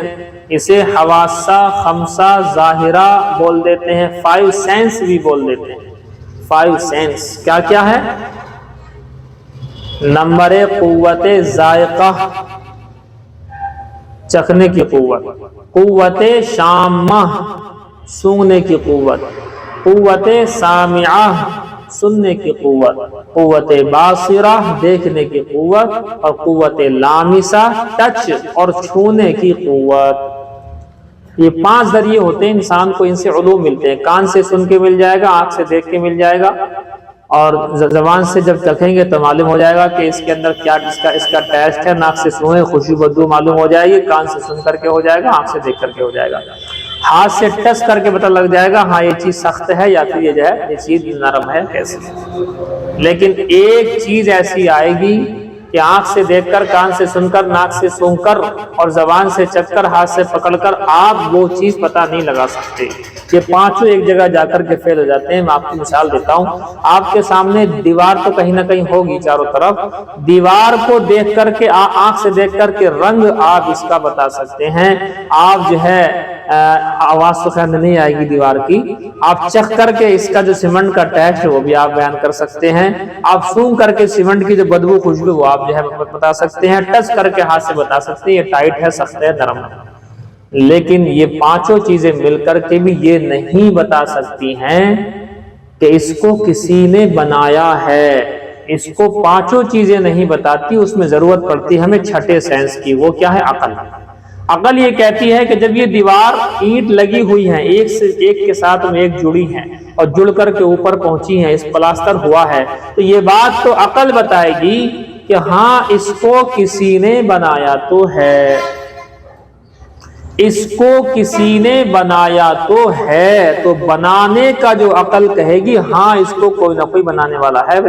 نہ ہاتھ بتائے گا اس کو چھو کر کے، نہ آنکھیں بتائیں گے اس کو دیکھ کر کے، نہ کان سن کر کے بتائیں گے، نہ ٹیسٹ جس کو چکھ کر کے بتایا جا سکتا، نہ سونگ کر کے بتایا. ہاں عقل کہے گی کہ بھئی اینٹیں جڑی ہوئی ہیں ایک کے ساتھ ایک، تو کس نے تو اسے جوڑا ہی ہے، بنایا ہے. جب بھی جڑی ہیں ایسے کہ جڑ جائیں گی. تو ہمیں 5 سینس جہاں فیل ہو جاتے ہیں تو اس کا دوسرا والا سینس، 6 سینس چلتا ہمارا کیا؟ عقل. عقل ہماری یہ بتاتی ہے کہ اس کو کسی نہ کسی نے بنایا ہے. اب ایک حد پر جانے کے بعد عقل بھی فیل ہو جاتی ہے. ایک حد پر جانے کے بعد عقل بھی فیل ہو جاتی ہے. تو جہاں عقل فیل ہوتی ہے نا، وہاں سے شروع ہوتی ہے وحی الہی، اللہ کا پیغام. مجھے بتاؤ کہ مطلب خنزیر کا بھی گوشت ہی ہوتا ہے، بکری کا بھی گوشت ہی ہوتا ہے، کتے کا بھی گوشت ہی ہوتا ہے، شیر کا بھی گوشت ہی ہوتا ہے. تو اب دیکھیے عقل تو یہ کہے گی سارے گوشت ہیں، سبھی گوشت ہیں. عقل تو یہ کہے گی گوشت اب ایک سے. لیکن وحی الہی بتائے گی کہ خنزیر کا حرام، کتے کا حرام، شیر کا حرام، بکری کا جائز. تو یہ جائز ناجائز کا ہونا یہ عقل نہیں بتا سکتی. عقل سے اوپر کی بات ہے. اس کے لیے وحی الہی آتی ہے، اللہ کی طرف سے پیغام آتا ہے. نکاح کس سے جائز ہے کس سے نہیں ہے عقل فیصلہ نہیں کر سکتی ہے. اسی لیے جو اپ ٹو ڈیٹ لوگ ہیں، کچھ لوگ اس طرح کے ہیں کہ جو بہن کے ساتھ میں نکاح کرنے کو جائز مانتے ہیں. آپ نے ایک نام سنا ہوگا، ابھی انتقال ہو گیا اس کا، ہندوستان کا بڑا مالدار آدمی تھا، رتن ٹاٹا. کون جانتا ہے اس کو؟ رتن ٹاٹا ابھی انتقال ہوا ہے میرے خیال میں 23 ہے، اس سے 23 تو نہیں، اس سے پہلے ہی کوئی ڈیٹ آئی ہے کہ اس میں انتقال ہوا ہے. تو رتن ٹاٹا جس مذہب کا ہے نا، یہ پارسی مذہب کا ہے. پارسی مذہب، اس کی جو مطلب کتابیں ہیں اویستہ دساتیر کے نام سے کتابیں آتی ہیں. تو پارسی مذہب کے اندر اس کو ہم مجوسی بول دیتے ہیں. یہ آتش پرست لوگ ہوتے ہیں. مجوسی اور پارسی ایک ہی ہے. ان کے ہاں بہن سے نکاح کرنے کو جائز قرار دیا گیا. اگر آپ کو یاد ہو، میں نے حج کے بیان میں ایک جگہ پر یہ ذکر آیا تھا کہ اگر ایک بہن اپنے بھائی کے ساتھ حج عمرے پر جا سکتی ہے، لیکن اگر اس کا بھائی مجوسی ہو، پارسی ہو، تو اس کے ساتھ ناجائز. لیکن اس کے مذہب میں بہن سے نکاح جائز. آئی تھی بات، کسی کو یاد ہے آپ لوگوں میں سے؟ اسی کتاب کے اندر، کتاب الحج کے اندر. اگر نہیں آئی تو یاد کر لینا. بہرحال تو خلاصہ بالکل شروع کی بات ہے، وہ شروع میں آئی تھی کتاب الحج کے اندر یہ بات، تو وہاں لکھا تھا پارسی مجوسی مذہب والوں کے یہاں بہن سے شادی، وہ یہی کہتے ہیں ٹھیک ہے جیسے اور عورتیں ایسی بہن ہے، بلکہ بہن زیادہ بہتر ہے، وہ یوں کہتے یہ تو گھر میں رہتی ہے، جان پہچان سب کچھ ہے۔ اس قدر خباثت اور بدتمیزی، جہالت، تو جہالت کا لفظ بہت چھوٹا ہو گیا ان لوگوں کے سامنے۔ ایک شخص نے، گاؤں کا دیہات کا آدمی بیچارے نے محنت مزدوری کر کے اپنے بیٹے کو ودیش بھیج دیا، امریکہ یوروپ وغیرہ بھیجا کہ جاؤ جا کر کے پڑھو۔ اس نے پڑھائی پڑھی، اچ لیول کی پڑھائی پڑھی، لیکن باپ یہ بھول گیا کہ اس پڑھائی کے ساتھ ساتھ میں دین بھی تو ہونا چاہیے۔ یہ بھول گیا باپ، بس مست تھا کہ میرا بیٹا وہاں پڑھتا، جب وہ آیا تو بڑی دھوم دھام سے اسے لیا ایئرپورٹ وغیرہ سے، بڑی دھوم دھام سے خرچ وغیرہ کرے، زندگی اس کو پڑھانے میں خرچ کر دی، پیسہ خرچ کر دیا اس کے پر سارا۔ اب وہ جب گھر آیا، اس کی شادی کا ذکر ہوا تو اس بدبخت نے یہی لفظ کہا، چونکہ ان لوگوں میں رہا تو اس کا دماغ ہی ویسا ہو کہ وہ عقل کے مطابق چل رہے ہیں نا، حالانکہ وحی الہی تو اللہ کا پیغام تو عقل سے اوپر ہے۔ جنت کہاں سے آئے گی آپ کی عقل میں؟ جہنم کہاں سے آئے گی؟ آپ جس نے دیکھی نہیں جو چیز، تو کہاں سے عقل میں آئے گی؟ یہ وحی الہی سے معلوم ہوگا، یہ حرام ہے، یہ حلال ہے، یہ جائز نہیں، یہ کہاں سے معلوم؟ وحی الہی سے معلوم ہوتا، اس کا مطلب عقل سے اوپر ہے وحی الہی۔ اور یہ لوگ کیا کرتے ہیں؟ عقل کی بالادستی مانتے ہیں کہ عقل میں جو آئے گا وہ مانیں گے۔ ارے عقل میں کیسے آ جائے گا بھائی؟ عقل چھوٹی چیز ہے، وحی الہی بڑی چیز ہے۔ سمجھ میں آ رہی بات نہیں؟ اسی لیے ہم لوگ کبھی نہیں کہتے کہ اسلام کی ساری باتیں عقل میں آ جائیں گی، ہم تو کہتے نہیں، عقل سے اوپر تو ہوتی وحی الہی شروع، تو کہاں سے آ جائیں گی؟ ٹھیک ہے کچھ باتیں آ سکتی ہیں عقل میں، لیکن ساری باتوں کو یہ کہنا کہ عقل میں آئے گی تو مانیں گے، تو یہ تو بالکل بیوقوفی والی بات ہے۔ اس بدبخت نے یہی کہا کہ جی کہاں نکاح ڈھونڈ رہا ہوں، یہ ہے تو میرے گھر میں بہن۔ اب باپ تو غیرت مند تھا، باپ نے جب سنا کہ بھئی یہ کیا ہو گیا، اسے پتہ لگا کہ جہاں یہ پڑھا ہے، اسی ماحول میں رہا ہے، وہاں یہ کوئی چیز ہے نہیں، اس طرح کا معاملہ ان کی نگاہوں کے اندر کوئی چیز ہے نہیں، وہاں یہ سب ٹھیک ہے۔ اس نے کہا بیٹا اچھا کہ ٹھیک ہے بیٹا کل بات کرتے ہیں۔ ایسے کر کے اسے رات کو سو گئے سب، نو ٹینشن۔ اس نے جو ہے فاولا لیا اور رات کو جہاں بیٹا سویا ہوا تھا چپکے سے گیا، گردن پر مارا، گردن کاٹی اور اس کو پھینک کر کے آ گیا کہ مجھے ایسا بیٹا نہیں چاہیے۔ جو اپنے سنسکار ہی بھول گیا، جو اس طرح کی باتوں کو بھول گیا، تو ہمیں ایسا بیٹا نہیں چاہیے، نہ ایسی پڑھائی چاہیے، نہ ایسا بیٹا چاہیے۔ اس نے مار مور کر کے بہرحال اس کو وہاں سے نکال دیا۔ تو بہرحال ہیں کچھ لوگ ایسا، اللہ کا شکر ہے کہ جو مطلب یہ غیور قسم کے لوگ ہیں، غیرت مند قسم کے لوگ ہیں، تو وہ ہوتا ہے۔ لیکن آپ یہ سمجھ لیجئے گا ارتداد کا سبب ہے یہ کہ عقل کو بالادستی مانتے ہیں، وحی الہی سے بڑی مانتے ہیں عقل کو، حالانکہ بیوقوفی نمبر 1 پر ہے 5 سینس، حواس سے 5 ظاہر ہے، یہاں سے علوم ملیں گے آپ کو۔ یہ فیل ہو جائیں گے تو عقل آئے گی، عقل سے علوم ملیں گے آپ کو۔ عقل فیل ہو جائے گی تو وحی الہی، حرام حلال کون بتائے گا؟ اللہ بتائے گا، عقل نہیں بتا سکتی۔ سر اگر عقل کے اوپر رہو گے تو جا کر کے آپ دیکھو جنگلوں کے اندر وہ ہرن بھی کھا رہے ہیں، وہ کتوں کو بھی کھا رہے ہیں، خنزیروں کو بھی کھا رہے ہیں، سب کو کھا رہے ہیں، ان کی عقل یہ کہتی گوشتی تو ہے سب۔ یہ تو وحی الہی سے پتہ لگے گا۔ اسی لیے کئی واقعے آپ دیکھیں گے کہ جو عقل کے مطابق نہیں کروائے اللہ پاک نے، عقل کے مطابق نہیں بلکہ عقل کے خلاف کروائے، تاکہ معلوم ہو جائے کہ عقل اصل نہیں ہے، میرا حکم اصل ہے۔ مثال کے طور پر آپ دیکھیں حضرت موسیٰ علیہ السلام ہیں اور بنی اسرائیل کو لے کر کے جا رہے ہیں، آگے چلتے چلتے ادھر فرعون کا لشکر ہے، پیچھے آگے ٹھاٹے مارتا سمندر آ گیا۔ قوم نے کہا کہ موسیٰ مروا دیا؟ ارے نہیں مروایا نہیں ہے، ان معی ربی سیہدین، میرا رب میرے ساتھ ہے، مجھے ہدایت دے گا، راستہ دکھائے گا۔ ارے نہیں تم نے مروا دیا، ارے مروایا نہیں ہے بیوقوفو، ایسی بنی اسرائیل الٹی باتیں کرتے تھے ان سے، کبھی کہا کہ تو جا تیرے رب جا کر کے لڑو، ہم یہیں بیٹھے ہیں، ایسے کہتے صاحب ہمیں جائے وہ۔ اب آپ دیکھیں عقل یہ کہتی ہے کہ اب تو پھنس گئے ہیں، اب تو 2 ہاتھ ہو جائے۔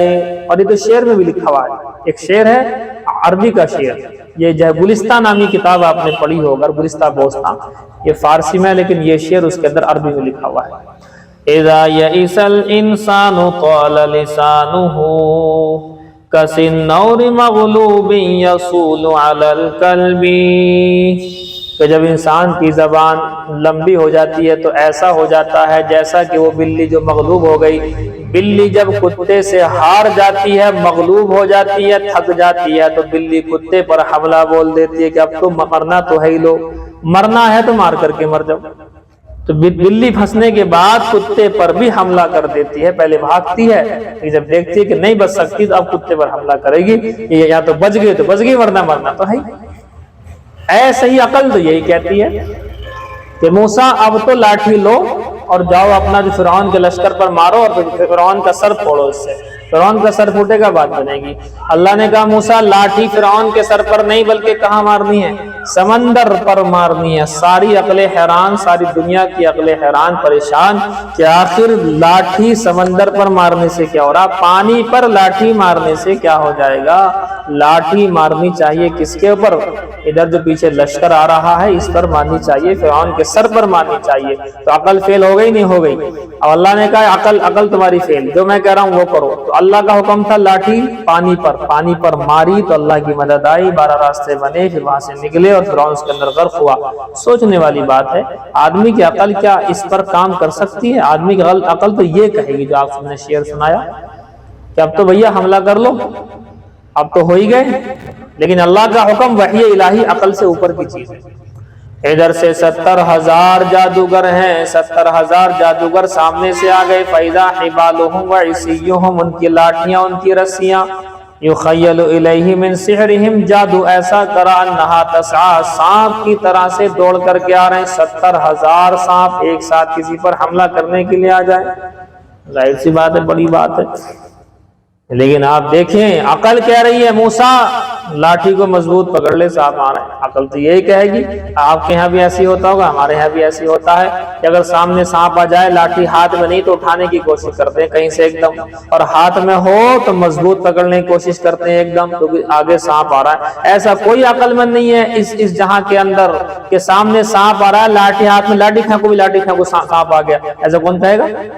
لیکن اللہ نے دکھایا کہ تمہاری عقل کے اوپر ڈیپینڈ نہیں، میرے حکم کے اوپر ڈیپینڈ۔ عقل تمہاری جہاں فیل ہوگی وہاں سے ہمارا حکم شروع ہوگا، اور واقعی عقل فیل ہو گئی۔ حضرت موسیٰ دیکھ رہے اب کیا کروں؟ اللہ نے کہا موسیٰ لاٹھی نیچے ڈالو، تو لاٹھی چھوڑنے کا حکم آ رہا ہے۔ ساری دنیا کہہ رہی لاٹھی ہاتھ میں پکڑو، سانپوں کو مارو، اللہ کہہ رہا لاٹھی چھوڑو۔ تو اللہ کا حکم مانا ہے یہ سوچتے ہوئے کہ حکم الہی کے اندر ہی کامیابی، عقل میں کامیابی نہیں ہے۔ عقل اگر ہم نے لگائی تو معاملہ خراب ہو جائے گا۔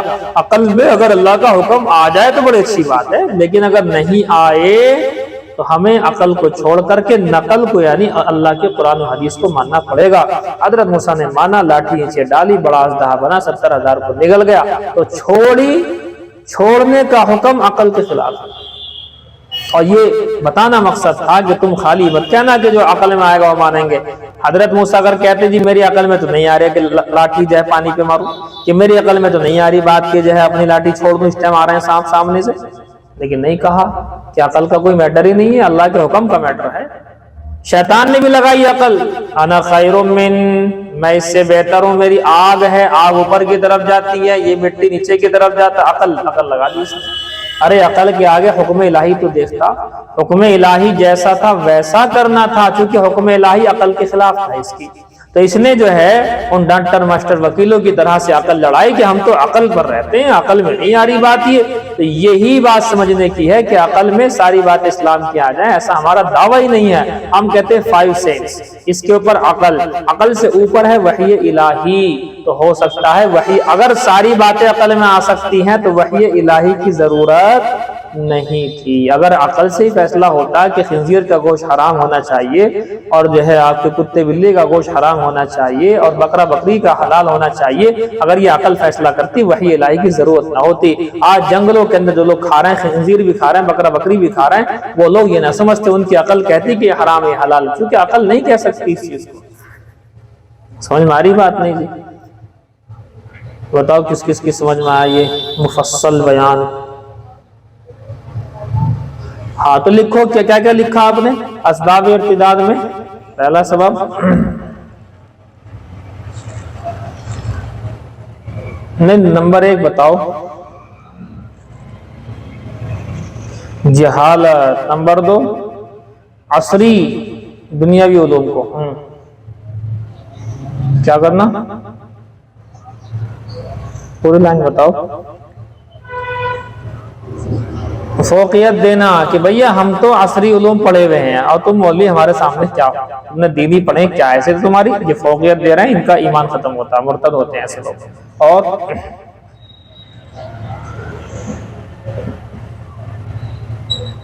ایک لفظ بڑھا لو، وحی الہی قرآن و حدیث، وحی الہی قرآن و حدیث پر عقل کی بالادستی ماننا کہ وحی الہی کو بھی عقل سے چیک کریں گے۔ کہاں سے کرے گا چیک؟ عقل کرے، اپنی عقل کو قرآن حدیث کے مطابق لے کے چل، یہ نہیں کہ قرآن و حدیث کو اپنی عقل سے چیک کر رہا۔ عقل میں کہاں سے آ جائیں گی باتیں؟ کیسے جنت جہنم کے عذابات کیسے آ جائیں گے تیرے دماغ کے اندر؟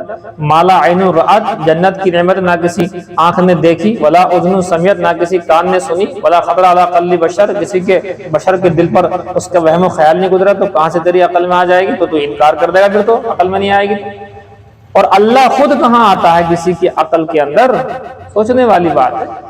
تو بہرحال یہ ہو گیا۔ آگے لکھیں چوتھا سبب جو آج کل مارکیٹ میں بہت زیادہ ہے، اور آپ لوگوں کو چاہیے بھی کہ آپ مستورات کو اس کے بارے میں اویئر کریں۔ اویئرنیس بہت ضروری ہے اس بارے میں جو اگلا آپ سے میں ذکر کر رہا ہوں۔ ناجائز محبت، ناجائز محبت کی وجہ سے مرتد ہو رہے ہیں۔ تو ارتداد کا اس وقت کا بڑا سبب ہے ناجائز محبت، غیر مسلم سے یا مسلمان سے بھی بہرحال ناجائز تو ناجائز ہی ہے، یہ لکھ لیجیے آپ۔ ہمیں اوپر سے حکم ہے دارالعلوم دیوبند سے، اکابرین سے کہ یہ باتیں سامنے رکھی جائیں۔ ناجائز محبت یہ ارتداد کا سبب ہے، لاکھوں لڑکیاں غیر مسلموں کے ساتھ جا چکی ہیں۔ تو ظاہر سی بات ہے آج کل ناجائز محبت بھی ارتداد کا سبب ہے، اس لیے آپ کو لکھوا رہے ہیں۔ تو ناجائز محبت ارتداد کا، مرتد ہونے کا، اسلام چھوڑنے کا سبب بن رہا ہے، اور ایسا بہت جگہ پر ہو رہا ہے۔ اسکول، کالجز، یونیورسٹی کے لوگوں میں یہ چیز بہت زیادہ ہے۔ ہمارے مدارس میں تو شاید نہ ہو، ایسا کوئی کیس ہمارے سامنے نہیں آیا ابھی تک، اڑی اڑی جو کچھ باتیں آتی ہیں، لیکن بہرحال غیر مسلموں کے ساتھ جانے والے کیسوں میں اسکول، کالج، یونیورسٹی ہی کی لڑکیاں ہیں، ابھی یہاں سے کوئی معاملہ نہیں ہے۔ سمجھ ماری کی بات؟ تو غیر مسلموں کے ساتھ جانے والی، اپنے دھرم کو چھوڑنے والی، مذہب کو چھوڑ کر کے مندروں میں ان کے ساتھ شادیاں کرنے والی، اور شادی کرنے کے بعد ہفتے دو ہفتے میں انہیں کاٹ کوٹ کر کے انہیں پھینک دیا جاتا ہے، جو آپ جانتے ہیں گھر والے چھوڑ دیتے ہیں، گھر والے نہیں دیکھتے اس کو، پھر گئی تو گئی، ختم۔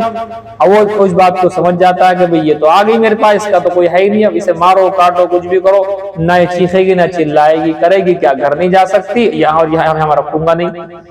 لہذا کہیں کہ اس کی ابھی اب مظفر نگر شاملی میں لاش ملی ہے ایک کنویں کے اندر، ابھی پیچھے چند دن ہوئے ہیں، شاید مہینے دو مہینے ہو گئے ہوں، اور اس سے پہلے جو ہے ایک کی لاش ملی ہے بالکل ننگ اوستھا کے اندر، اور جو ہے وہ بیگ کے اندر تھی، روڈ پر پھینک گیا وہ۔ اس طریقے سے کتنے ہیں پتنی کتنے کیس ہیں، لاکھوں کی تعداد میں کیس ہیں جو غیروں کے ساتھ گئی ہیں، ان کی لاشیں ملی ہیں، ان کی ٹکڑے ملے ہیں، جسم کے ٹکڑے ملے ہیں۔ ابھی پیچھے ایسے ہی کچھ معاملے میں ایک باپ نے اپنی بیٹی کی گردن بھی کاٹی، دونوں پیر دونوں ہاتھ کاٹے، اور اپنے گھر کے سامنے رکھ دیا، سارا اس کا جسم ایسے ہی کاٹ کھوٹ کر کے سامنے رکھ دیا۔ اس نے بہت سمجھایا تھا لیکن وہ بات نہیں مانی اس نے، تو اس کے ساتھ یہ کیا گیا۔ بہرحال ہم تو اس کے حق میں نہیں ہے، لیکن بہرحال اس کے بھی حق میں نہیں ہے کہ ناجائز محبتیں جو اس طریقے کی ہو رہی ہیں، جس سے مرتد ہو رہی ہیں بچیاں، تو یہ بالکل انتہا درجے غلط ہے۔ آپ کی ذمہ داریاں ہیں کہ کالجز، یونیورسٹی اور اس طرح کی لڑکیوں کو آپ جو ہے سمجھائیں کہ کوئی بھی معاملہ ان کا ایسا نہیں ہونا چاہیے، اپنی نمازوں کی پابندیاں ہونی چاہیے، اور اس کے علاوہ اور یہ چاہے مسلمان ہی سے کیوں نہ ہو، ناجائز محبت تو ناجائز ہی ہے، یہ ارتداد کا سبب بنتی ہے۔ لکھ لیا آپ نے؟ پانچواں سبب لکھتے ہیں، 4 ہوئے ہیں یا 3 ہوئے ہیں؟ 5واں سبب ہے رسومات نکاح، یہ بھی ارتداد کا سبب بن رہی ہیں۔ کوئی لڑکی جب یہ دیکھتی ہے کہ میرے ابا کے پاس میں لاکھوں کروڑوں روپیہ تو ہے نہیں، اور ادھر سے مانگیں ہو رہی ہیں، ڈیمانڈیں ہو رہی ہیں، لہذا وہ غیر مسلم کے ساتھ جانے کو، کیونکہ وہاں پیسہ خرچ نہیں ہو رہا، وہاں پیسہ خرچ، وہ لوگ کہتے ہیں کہ آ جاؤ ہمارے یہاں، تو کوئی دہیج نہیں، کوئی دان نہیں۔ حالانکہ یہ کام مسلمانوں کو کرنا چاہیے کہ دان دہیج ختم کر کے اس نکاح والے کام کو آسان کیا جائے۔ تو آسان کرنے کی بجائے مسلمانوں نے بھاری کر دیا، تو کچھ مرتد ہونے کا سبب یہ رسومات بھی بنی ہیں، اور غیر مسلموں کے ساتھ جانے کا ایک سبب یہ بھی بنا ہے کہ رسموں کی وجہ سے، خرچ کی وجہ سے، اپنے ماں باپ کو روتا ہوا دیکھنے کی وجہ سے انہوں نے اس طرح کا قدم اٹھایا۔ اگرچہ ان کے اس قدم کی سراہنا ہم نہیں کر سکتے، ہم اپنے لوگوں کو کہہ سکتے ہیں کہ آپ لوگ غلط کر رہے ہیں، اور رسومات کر کے اور رسومات کی بنا پر لڑکیاں مرتد ہو جائیں، اس میں ساری امت جو ہے گناہگار ہو جاتی ہے، وہ تو ہے ہی گناہگار۔ تو رسومات ان رسموں کی وجہ سے بھی مرتد ہو رہے ہیں۔ اب اس کو دو طرح سے ہو رہے ہیں مرتد۔ رسومات نکاح کے نیچے اس کو دو حصوں میں آپ بانٹ دینا۔ نمبر ایک، رسومات نکاح یعنی دان و دہیج وغیرہ کے نہ ہونے کی وجہ سے لڑکی غیر مسلم کے ساتھ گئی، ایک تو یہ مرتد ہونے کا سبب بنا، ٹھیک۔ آگے دیکھیں آپ، یہ وہ والا نہیں ہے، ناجائز محبت والا نہیں ہے، نارمل کیا، نارمل باقاعدہ پیغام جیسے بھیجتے ہیں، پیغام بھیجا ہے کہ جی ہم اپنے ہاں تو نہیں کر سکتے نکاح، اگر کوئی تمہارے یہاں ہو کوئی غیر مسلم لڑکا تو ہمیں بتا دو ہم سے نکاح کرنے کے لیے۔ وہ کہتا ہے کہ ہمارے فلاں آدمی، محبت نہیں ہے، صرف یہ نکاح ہو رہا ہے غیر مسلم میں، اس لیے کہ ہمارے پاس پیسہ نہیں ہے، یہ ہے۔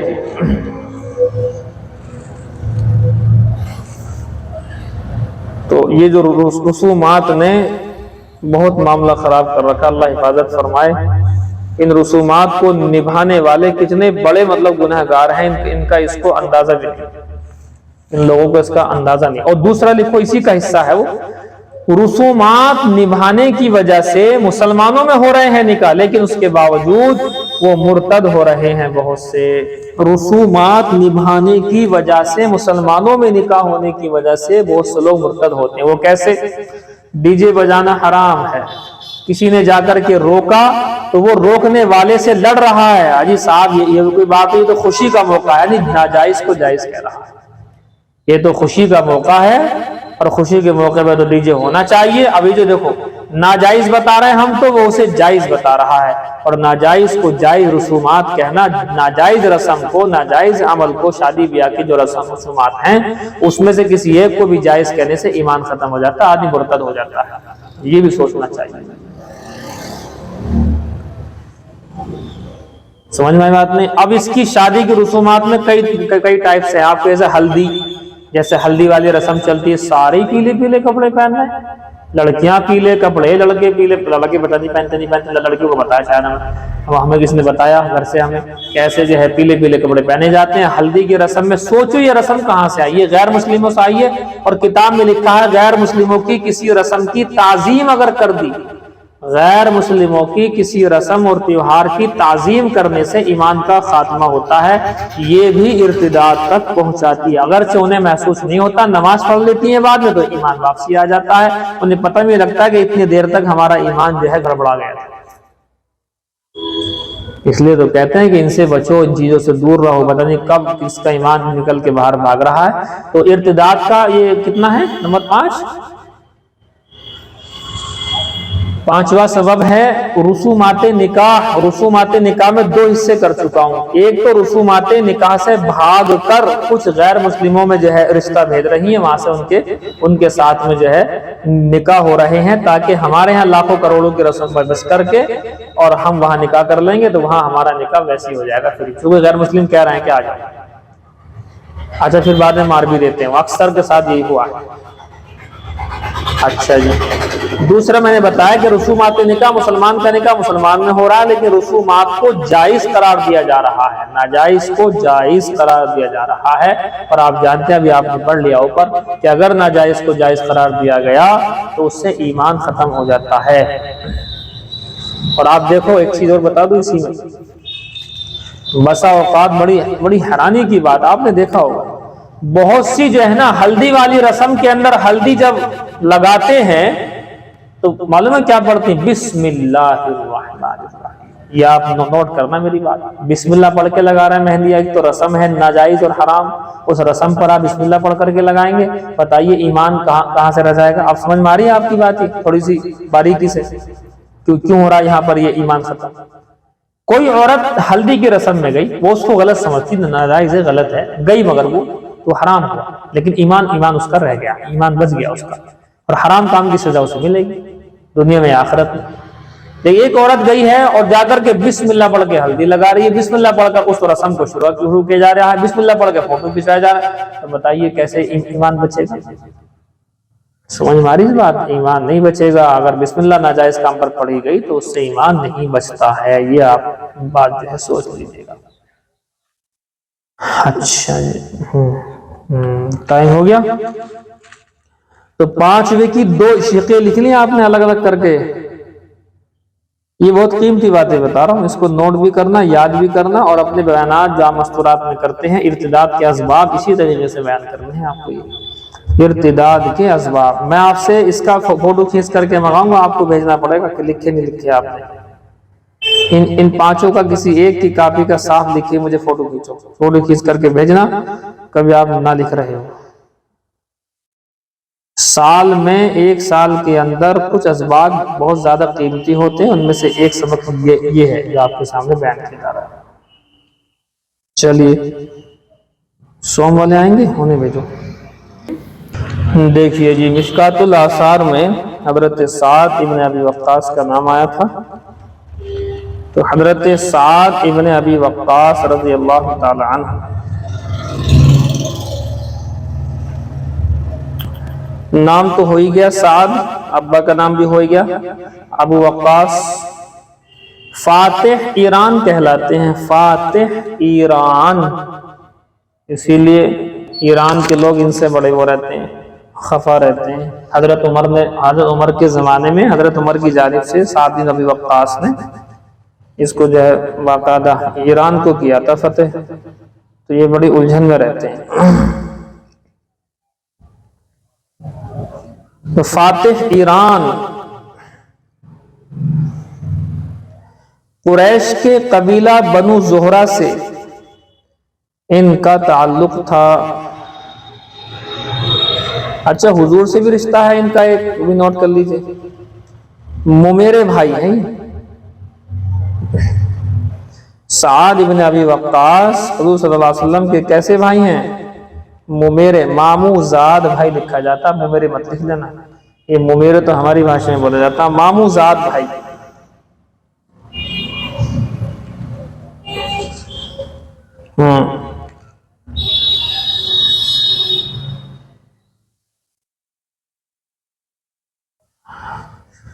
نزول وحی کے 7ویں دن ابو بکر صدیق کے ہاتھ پر ایمان لائے.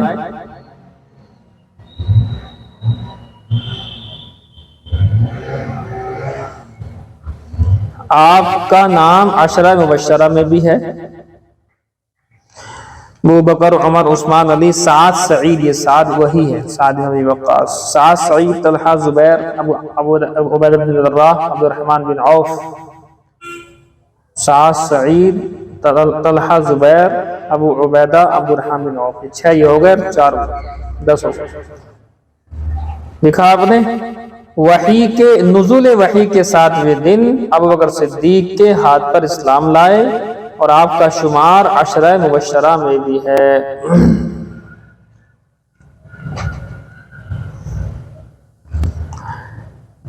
راہ خدا میں سب سے پہلا تیر جو کفار پر چلایا گیا وہ حضرت سعد ابن ابی وقاص ہی نے چلایا تھا.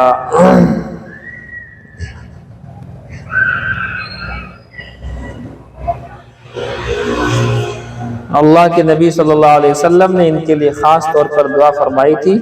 دعا کے الفاظ چاہیں تو آپ لکھ لیں، اللہم سدد سہمہ واجب دعوتہ. یہ ہے وہ اللہم سدد سہمہ، اے اللہ ان کا تیر کبھی خطا نہ کرے، جب یہ تیر مارے تو نشانے پر لگے. واجب دعوتہ، ان کو مستجاب الدعوات بنا دے، جب یہ دعا کریں تو ان کی دعا قبول ہی ہو، یہ ہو جائے. تو اس دعا کی بدولت یہ مستجاب الدعوات بن گئے تھے. سمجھ گئے یہ بات؟ مستجاب الدعوات اس طرح کے تھے کہ صحابہ کرام ڈرتے تھے کہیں سعد بن ابی وقاص ہمارے لیے بد دعا نہ کر دیں، ان کی زبان کو روکنے کی کوشش کرتے تھے کہ جی میرے خلاف نہ کر دینا بد دعا. صحابہ کرام ڈر جاتے تھے. سمجھے آپ بات؟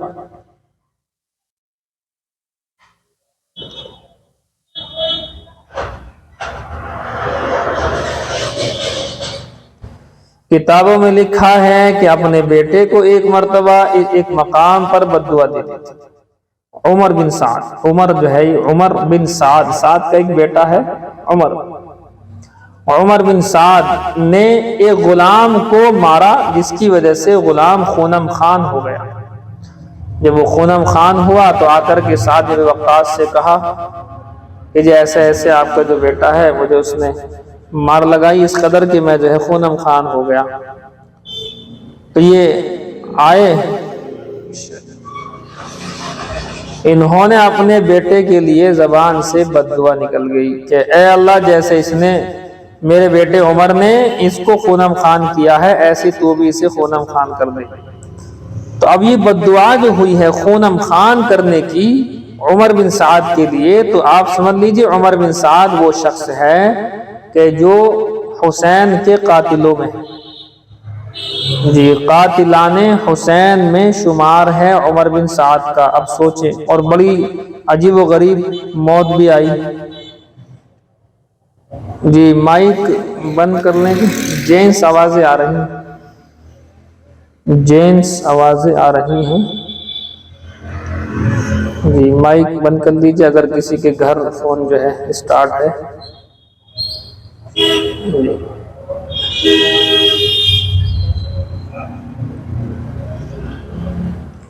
جی لکھا آپ نے، فرماتے ہیں کہ قاتلان حسین میں جی کون سا بول رہے ہیں؟ آپ کی آواز آئی ہمیں. ہاں ہلو، آپ بتائیے کون سا بول رہے ہیں، کہاں سے بول رہے ہیں؟ سبق ہو رہا ہے ابھی، تو سبق چل رہا ہے، سبق ابھی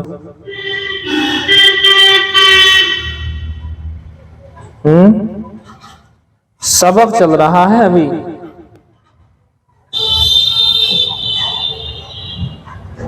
جی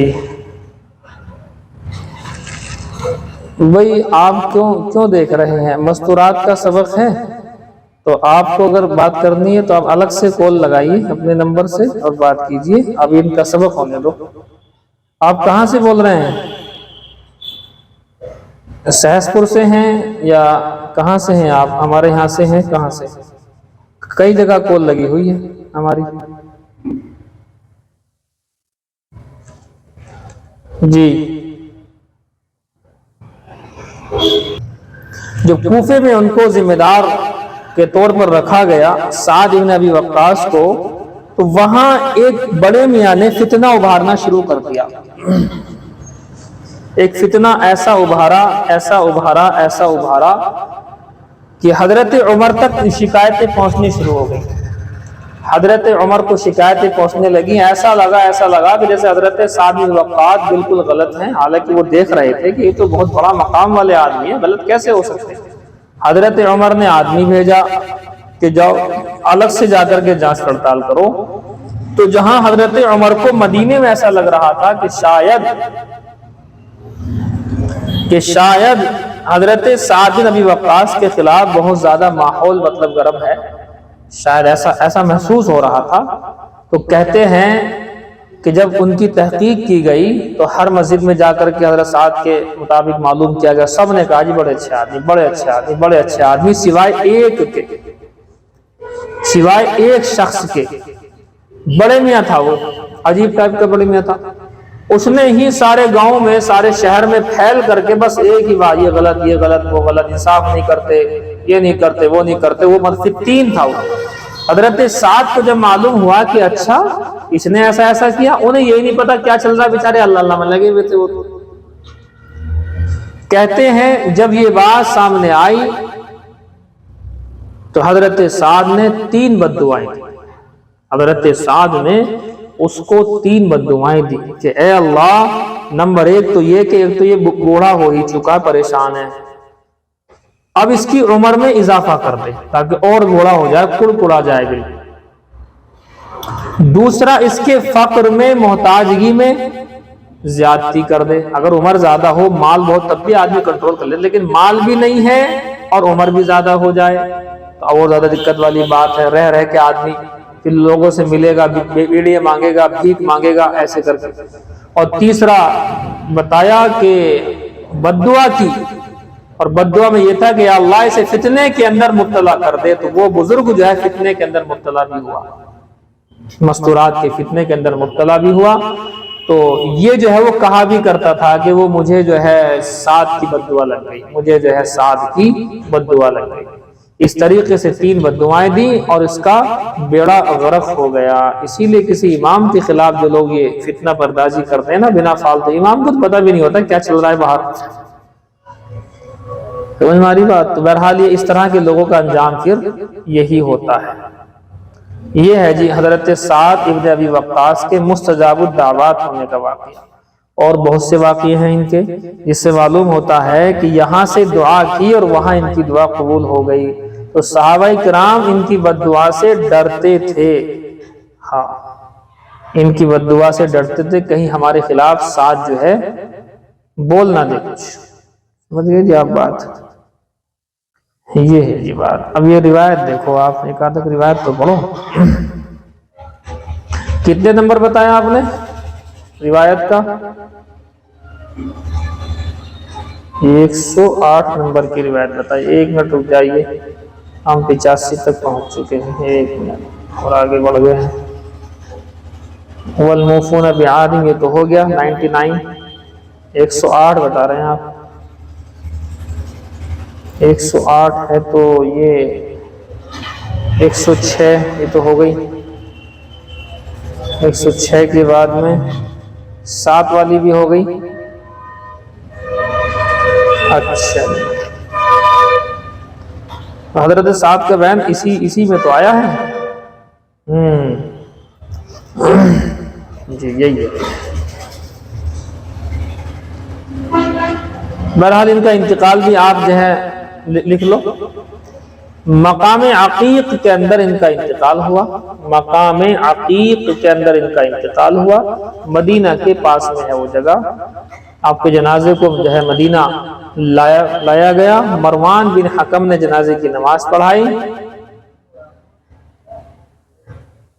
یہ ہے جی جنت البقیع میں حضرت کا دفینہ، جنت البقیع میں 70 سال کی عمر میں لکھ لو، 70 سال کی عمر میں جنت البقیع میں دفن ہو گئے، اور 55 ہجری تھا جی۔ یہ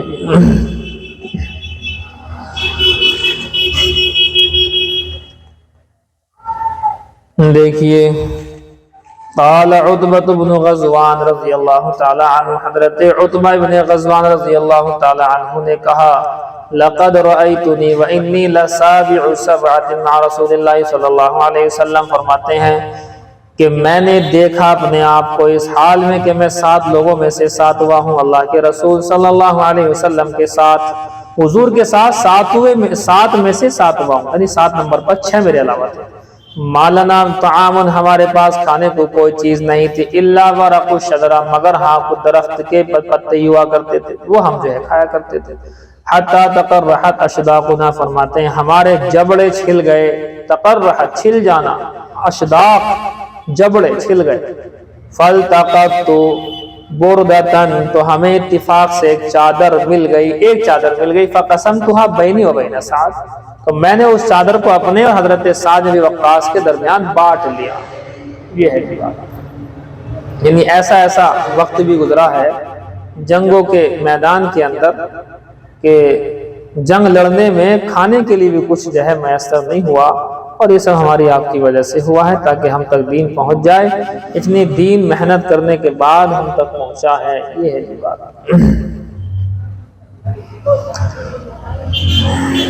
یہ بھی وہی ہے ویسے تو عبارت۔ عن ابی موسیٰ قال، فرماتے ہیں حضرت ابو موسیٰ اشعری سے روایت ہے، خرجنا مع النبی صلی اللہ علیہ وسلم، ہم نکلے نبی صلی اللہ علیہ وسلم کے ساتھ فی غزوۃ، ایک جنگ کے اندر، غزوے کے اندر، ونحن ستۃ نفر، ہم 7 لوگ تھے، بیننا بعیر، ہمارے درمیان میں ایک اونٹ تھا، نعتقبہ، ہم اسے باری باری اس پر بیٹھتے تھے، فنقبت اقدامنا، ہمارے پیر جو ہے گھس گئے تھے، فنقبت اقدامنا، جس پر ہم سوار ہوتے تھے اور ہمارے پیر گھس گئے تھے، ونقبت قدمایا وسقطت اظفاری، ہمارے پیر گھس گئے تھے اور میرے پیروں کے ناخن گر گئے تھے، پیر چلتے چلتے گھس گئے، ناخن گر گئے، ٹوٹ گئے، فَكُنَّا نَقُفُّ عَلَىٰ أَرْجُلِنَا، یہ بخاری شریف میں آتا پورا واقعہ، اسے جو ہے نا اس جنگ کو بھی اس طرح کا ہی نام استعمال کیا جاتا ہے، مجھے نام جو ہے ذہن سے اوجھل ہو رہا ہے، بہرحال یہاں موضوع نہیں ہے۔ فَكُنَّا نَقُفُّ عَلَىٰ أَرْجُلِنَا، ہم باندھ رہے تھے اپنے پیروں پر الخراق، ہم ٹکڑوں کو، کپڑے کے ٹکڑوں کو، چیتڑوں کو اپنے جو ہے پیروں پر باندھ رہے تھے، یہ ہے جی۔ فسمیت، یہ ہے آگے دیکھو نا، فسمیت غزوۃ ذات الرقاع، اس کا نام غزوے کا ذات الرقاع رکھا، رقاع کہتے ہیں اسی کو، پیوند کو، ٹکڑوں کو، کپڑے کے جو ہم نے پیروں پر باندھے تھے، لما کننا، اس لیے رکھا گیا کہ ہم نعصب، ہم باندھ رہے تھے، من الخرقی، اس کپڑوں کو، ٹکڑوں کو، علی ارجلنا، اپنے پیروں کے پر۔ وحدث ابو موسیٰ بہذا، حضرت ابو موسیٰ اشعری نے اس واقعے کو ہم سے بیان تو کر دیا، لیکن ثم کریہ ذلک، لیکن انہیں یہ بات ناپسند تھی کہ اپنا کوئی عمل اس طرح ذکر کیا جائے۔ قال، فرماتے ما كنت اصنع بان اذكره كانه كره ان يكون شيء من عمل افشاء، کہ میں نہیں ہوں یہ کام کرنے والا کہ اس کو ذکر کرو، میرا دل اس کو ذکر کرنے کو نہیں کرتا، کیوں؟ گویا کہ وہ اس کو ناپسند سمجھ رہے تھے کہ اپنے عمل کا افشاء کیا جائے، افشاء پھیلانا، اس کی اشاعت کر دینا، تو افشاء کیا جائے، اس کو پھیلایا جائے، میں اس کو چاہتا نہیں ہوں۔ اب آپ کو یہ جو ہے کئی جگہ مطلب کتابوں کے اندر یہ جو جنگ ہے غزوہ ذات الرقاع کے پورے مشہور واقعات مل جائیں گے کہ قریش نے اور یہود نے متفق ہو کر کے سازش کی تھی، مکہ سے لے کر کے مدینہ تک آگ لگا دی تھی، ایسی قریش نے، یہود نے، آگ مطلب آگ نہیں، مطلب ویسی آگ لگا دی تھی کہ ان کے خلاف، مسلمانوں کے خلاف، کہ مدینہ پر حملہ کرنا ہے۔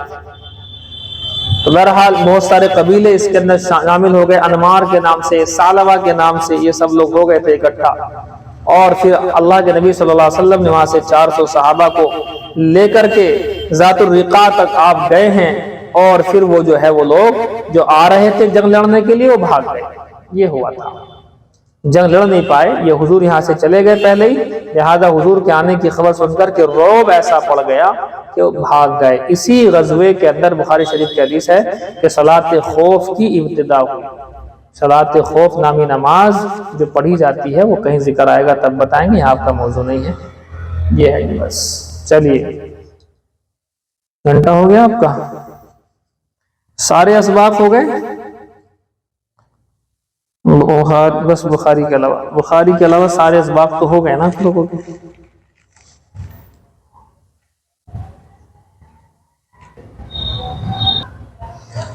بخاری شریف دیکھیے جلد ثانی کتاب المغازی، غزوہ خیبر پورا ہوا، غزوہ عمرہ قضا، عمرۃ القضا میں یہ چل رہا ہے، کچھ اوپر ہو گیا ہے، یہ ختم ہو جائے گا، اس کے بعد غزوہ موتا شروع ہوگا۔ دیکھیے ذرا سی بات یہ ہے کہ عبارت کو ٹھیک کرنے کی کوشش کریں، اعراب بہت زیادہ غلط لگتے ہیں، تو آپ یہ نہ سمجھیں کہ ہم اگر نہیں آپ کو یہ بول رہے ہیں تو عبارت ٹھیک ہے، ایسا نہیں ہے، عبارت میں بے پناہ غلطیاں رہتی ہیں اور ہم سمجھتے ہیں کہ یہ بات اچھی ہے نہیں۔ دیکھیے اب آپ، وبه قال حدثني محمد هو ابن رافع قال حدثنا سريج قال حدثنا فليح، حا کا مطلب بتا چکے، تحویل کا مخفف ہے، یعنی ایک سند سے دوسری سند کی طرف انتقال، اور آسان مفہوم یہ ہے ایک روایت 2 سند، اور 3 بھی ہو سکتی ہیں اگر بیچ میں کہیں ہا گیا تو، اگر ایک اور ہا گیا تو پھر 3 سندیں بن جائیں گی ایک روایت، ایک ہایا تو 2 روایتیں، ایک روایت 2 سند۔ وحدثني محمد بن حسين بن إبراهيم قال حدثني أبي قال حدثنا فليح بن سليمان عن نافع عن ابن عمر أن رسول الله صلى الله عليه وسلم خرج معتمرا، فرماتے ہیں بے شک رسول اللہ صلی اللہ علیہ وسلم نکلے عمرہ کے لیے، فحال کفار قریش بینہم وبین البیت، پس حائل ہو گئے، بیچ میں آ گئے کفار قریش حضور کے اور بیت اللہ کے بیچ میں۔ یہ کون سا واقعہ؟ صلح حدیبیہ۔ فنحر ہدیہ، تو آپ صلی اللہ علیہ وسلم نے اپنی ہدیہ یعنی جانور کو ذبح کر دیا، وحلق راسہ بالحدیبیہ، اور حدیبیہ میں اپنے سر کو مونڈ ڈالا، یہ ہو گیا تھا، وہ نہیں کرنے دیا، اگلے سال کے لیے کہا تھا۔ وقاضاہم، اور فیصلہ کیا اس بات کے اوپر، علی ان یعتمر العام المقبل، کہ اگلے سال عمرے کے لیے آئیں گے، عام مانے سال، مقبل مانے آنے والا۔ ولا يحمل سلاحا علیہم الا سیوفا، ولا يحمل ان یعتمر پر عطف ہے اس لیے یحملا پڑھیں گے، یعتمر ان کے تحت میں ہے، ایسے ہی یہاں پر ان لا یحملا، فرماتے اور کوئی بھی نہیں اٹھا کر کے لائے گا ہتھیار ان کے خلاف، کوئی ہتھیار نہیں آئے گا مگر تلواریں ساتھ میں لا سکتے ہیں، اور وہ بھی کہاں رکھیں گے؟ ان کو میان میں رکھیں گے، اوپر روایت آئی تھی میان میں رکھی جائیں گے۔ وَلَا يُقِيمُ بِهَا إِلَّا مَا أَحَبُّ، اور نہیں ٹھہریں گے وہاں مگر جتنا وہ چاہیں گے، انہوں نے کتنا چاہا؟ 3 دن چاہا۔ فَاعْتَمَرَ مِنَ الْعَامِ الْمُقْبِلِ، فرماتے ہیں کہ اگلے سال اللہ کے نبی صلی اللہ علیہ وسلم نے عمرہ فرمایا، فَدَخَلَهَا كَمَا كَانَ صَالِحَهُمْ، اسی طریقے سے آپ مکہ میں داخل ہوئے جیسا کہ مصالحت ہوئی تھی۔ فَلَمَّا أَنْ أَقَامَ بِهَا ثَلَاثًا، جب آپ صلی اللہ علیہ وسلم 3 دن ٹھہر گئے، 3 دن کے لیے کہا تھا، آپ جانتے ہیں روایت میں اوپر ذکر آیا کہ اس پر شرط طے ہوئی تھی کہ 3 دن تک سارا مکہ خالی ہو جائے گا، آپ بھی لوگ رہو گے، تو یہ لوگ جو ہیں وہاں پر گئے تھے۔ امروہ ان یخرج فخرج، تو انہوں نے حکم کر دیا، کفار قریش نے حکم کر دیا کہ جائیں یہاں سے اب، تو آپ صلی اللہ علیہ وسلم چلے گئے۔ آگے روایت میں آئے گا کہ ایسے نہیں گئے تھے، بلکہ حضور نے کہا تھا 3 دن تو پورے ہو گئے بھی ہمارا، اب میں نے نکاح بھی کیا یہاں پر، میمونہ سے جو نکاح ہوا، حضرت میمونہ سے نکاح اسی سفر میں ہوا ہے، تو میری چاہت یہ ہے کہ 3 دن تو ہمارے ہو ہی گئے ہیں، 4تھا دن بھی میں یہاں ٹھہر جاؤں، اور پلس آپ سب لوگوں کی دعوت ہے ولیمے کی۔ یہ حضور نے جو ہے یہ سوچا تھا کہ شاید دعوت کھا لیں گے تو میں ان سے کچھ بات چیت رکھ دوں گا ایمان کی اپنی، لیکن وہ لوگ جو ہے کفار قریش بات کو سمجھ گئے کہ یہ جو ہے ولیمہ نہیں ہے، اور ولیمے کے نام پر ہی ہم اسلام کی دعوت دیں گے ہمارے لوگوں کو، لہذا تو انہوں نے کہا کہ نہیں جی ہم نے رکن دے رہے، ولیمہ وغیرہ آپ چاہے جہاں کر لو، یہاں سے جاؤ۔ نعوذ باللہ، حضور کیسے ایسی باتیں کہتے تھے۔ فخرجا، تو اللہ کے نبی صلی اللہ علیہ وسلم چلے گئے۔ وبه قال حدثني عثمان بن ابي شيبه قال حدثنا جرير عن منصور عن مجاهد قال دخلت انا وعروه بن الزبير المسجد، فرماتے حضرت مجاہد کہ میں اور عروہ ابن زبیر مسجد میں داخل ہوئے، فاذا عبداللہ بن عمر جالس، بیٹھے ہوئے تھے، لا حضرت عائشہ کی حجرے کی جانب رخ کر کے بیٹھے ہوئے تھے۔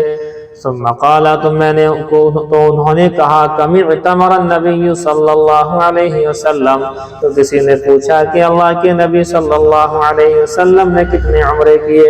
قال، انہوں نے جواب دیا، 4، انہوں نے کہا 4 کیے، 4 والی روایت ٹھیک ہے، 4 عمرے 1 حج۔ ثم سمعنا، پھر ہم نے سنا، استنان عائشہ، حضرت عائشہ صدیقہ کائنات سلام اللہ علیہ، ہم سب کی اماں، اندر مسواک کر رہی ہیں، تو مسواک کرنے کی آواز آئی، استنان عائشہ، حضرت عائشہ کے مسواک کرنے کی آواز ہم نے سنی، چونکہ بھانجے ہیں، یہ سگے بھانجے ہیں۔ قال عروہ، یا ام المؤمنین، اے مومنوں کی ماں، حضرت عروہ جو بھانجے ہیں سگے اپنی خالہ کو کہا، کہ خالہ جان الا تسمعین ما یقول ابو عبد الرحمن، کیا آپ سن رہی ہو جو یہ کہہ رہے ہیں ابو عبد الرحمن یعنی عبداللہ بن عمر جو کہہ رہے ہیں کہ ان النبی صلی اللہ علیہ وسلم اعتمر 4 عمر، فرماتے ہیں کہ بے شک نبی صلی اللہ علیہ وسلم نے 4 عمرے کیے، کہ یہ بات ٹھیک ہے؟ فقالت تو اما صدیقہ کائنات نے فرمایا ما اعتمر النبی صلی اللہ علیہ وسلم عمرۃ الا وهو شاہدہ، کہ جتنے بھی عمرے اللہ کے نبی صلی اللہ علیہ وسلم نے فرمائے ہیں وہ حضرت عبداللہ بن عمر نے وہ سارے کے سارے دیکھے ہیں، یہ تو خود ساتھ تھے حضور کے عمروں میں جو کہا۔ وما اعتمر فی رجب قط، اور یہ رجب کے بارے میں جو بات چل رہی ہے کہ حضور نے رجب میں عمرہ کیا، تو بات صحیح ہے کہ رجب کے مہینے میں حضور نے کوئی عمرہ نہیں کیا ہے۔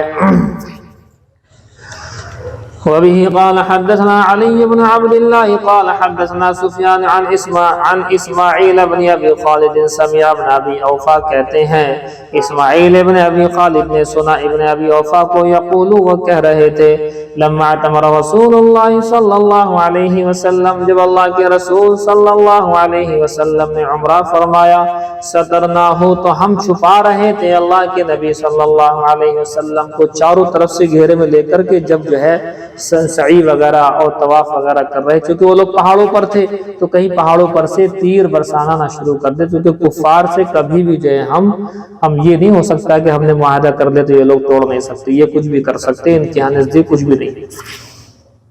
فرماتے ہیں ہم چھپا چھپا کر کے چل رہے تھے نبی اللہ کو من غلمان المشرکین، مشرکین اور مشرکین کے غلاموں سے، ان کے لڑکوں سے، ومنہم، اور ان میں سے بعض وہ لوگ بھی تھے ان یؤذوا رسول اللہ صلی اللہ علیہ وسلم، جو اللہ کے رسول صلی اللہ علیہ وسلم کو تکلیف دیا کرتے تھے، ایسے بہت سارے لوگ تھے، اس لیے جو ہے حفاظت کے ساتھ رکھا۔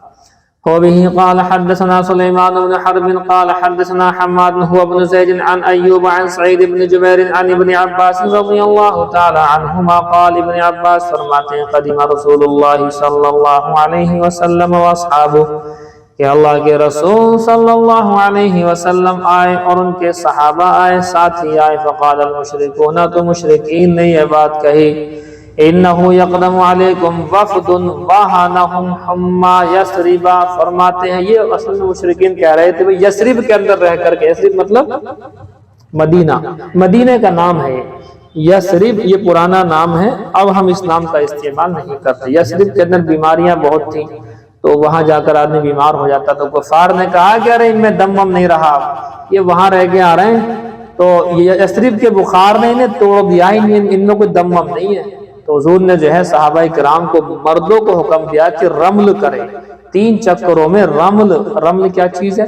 یہ طواف کے جو 4 چکر ہوتے ہیں ان میں سے 3 کے اندر تھوڑا سا کود کر کے، اچھل کر کے، مٹک کر کے چلنا ہوتا ہے، اکڑ کر کے چلنا ہوتا ہے، تاکہ کفار دیکھے کہ کہاں کمزور ہوئے، حالانکہ تھے تو کمزوری، لیکن کفار کو اپنی کمزوری نہیں دکھانی تھی۔ تو یہ ہے، تو انہوں نے کہا بھی کافروں نے کرے یار یہ تو بھی بڑے ہیوی لوگ ہیں بھائی، انہوں نے کمزوری کو سنائی، یہ تو بہت ہیوی ہو گئے وہاں جا کر کے۔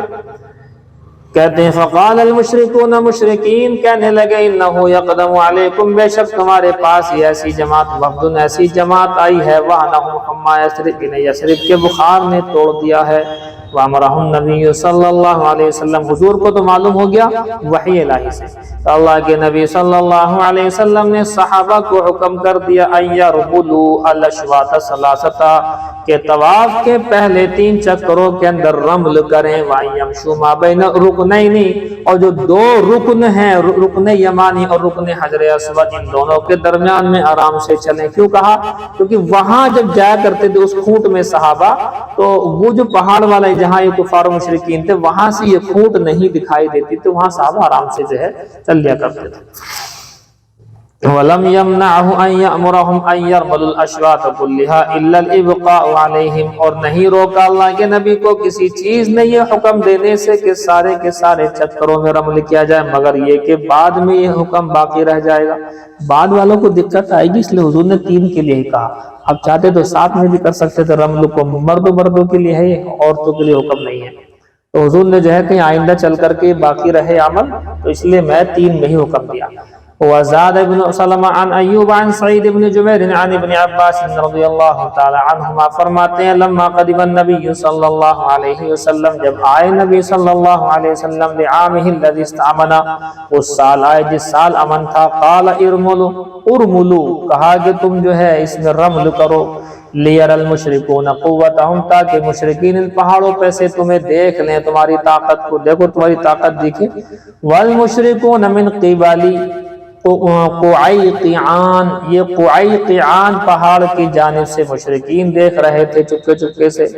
وبه قال حدثنا محمد عن سفیان بن عیینہ عن عمرو عن عطاء عن ابن عباس رضی اللہ تعالی عنہما سعى النبی صلی اللہ علیہ وسلم بالبیت وبین الصفا والمروہ لیری المشرکین قوتا، تو اللہ کے نبی صلی اللہ علیہ وسلم نے سعی فرمائی، دوڑ فرمائی، رمل فرمایا بیت اللہ کا، اور صفا مروہ کے بیچ میں بھی آپ دوڑ کر کے چل رہے تھے۔ وہ جو اب جیسے ریڈ لائٹ لگی ہوئی ہے، گرین لائٹ، پورا ایریا گرین کر دیا گیا ہے وہ لائٹوں سے، تو جہاں صفا مروہ کے بیچ میں جہاں وہ گہرائی والا، اب تو گہرائی نہیں، اب تو اونچائی ہو گئی، سب جگہ سڑکیں بن گئی ہیں، تو اس حصے میں جا کر کے گرین لائٹ سے مردوں کو تھوڑی سی چال تیز کر لینی چاہیے۔ یہ صرف کیوں تھا؟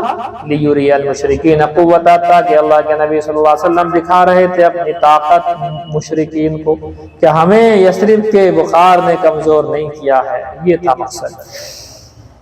وبه قال حدثنا موسى بن اسماعيل قال حدثنا وهيب قال حدثنا ايوب عن عكرمة عن ابن عباس رضي الله تعالى عنهما، ابن عباس فرماتے ہیں قال لما تزوج النبي صلى الله عليه وسلم میمونة وهو محرم، کہ اللہ کے نبی صلی اللہ علیہ وسلم نے نکاح فرمایا حضرت میمونہ سے، ام المؤمنین سے، اس حال میں کہ اب حالت احرام میں تھے، وَبَنَا بِهَا، اور آپ نے رخصتی فرمائی، وَهُوَ حَلَالٌ، اس حال میں کہ آپ احرام سے باہر تھے، حلال ترجمہ یہاں پر جو ہے احرام سے باہر، وَمَاتَتْ بِسَرِفَا، اور حضرت میمونہ کا انتقال بھی سرف کی جگہ پر ہوا۔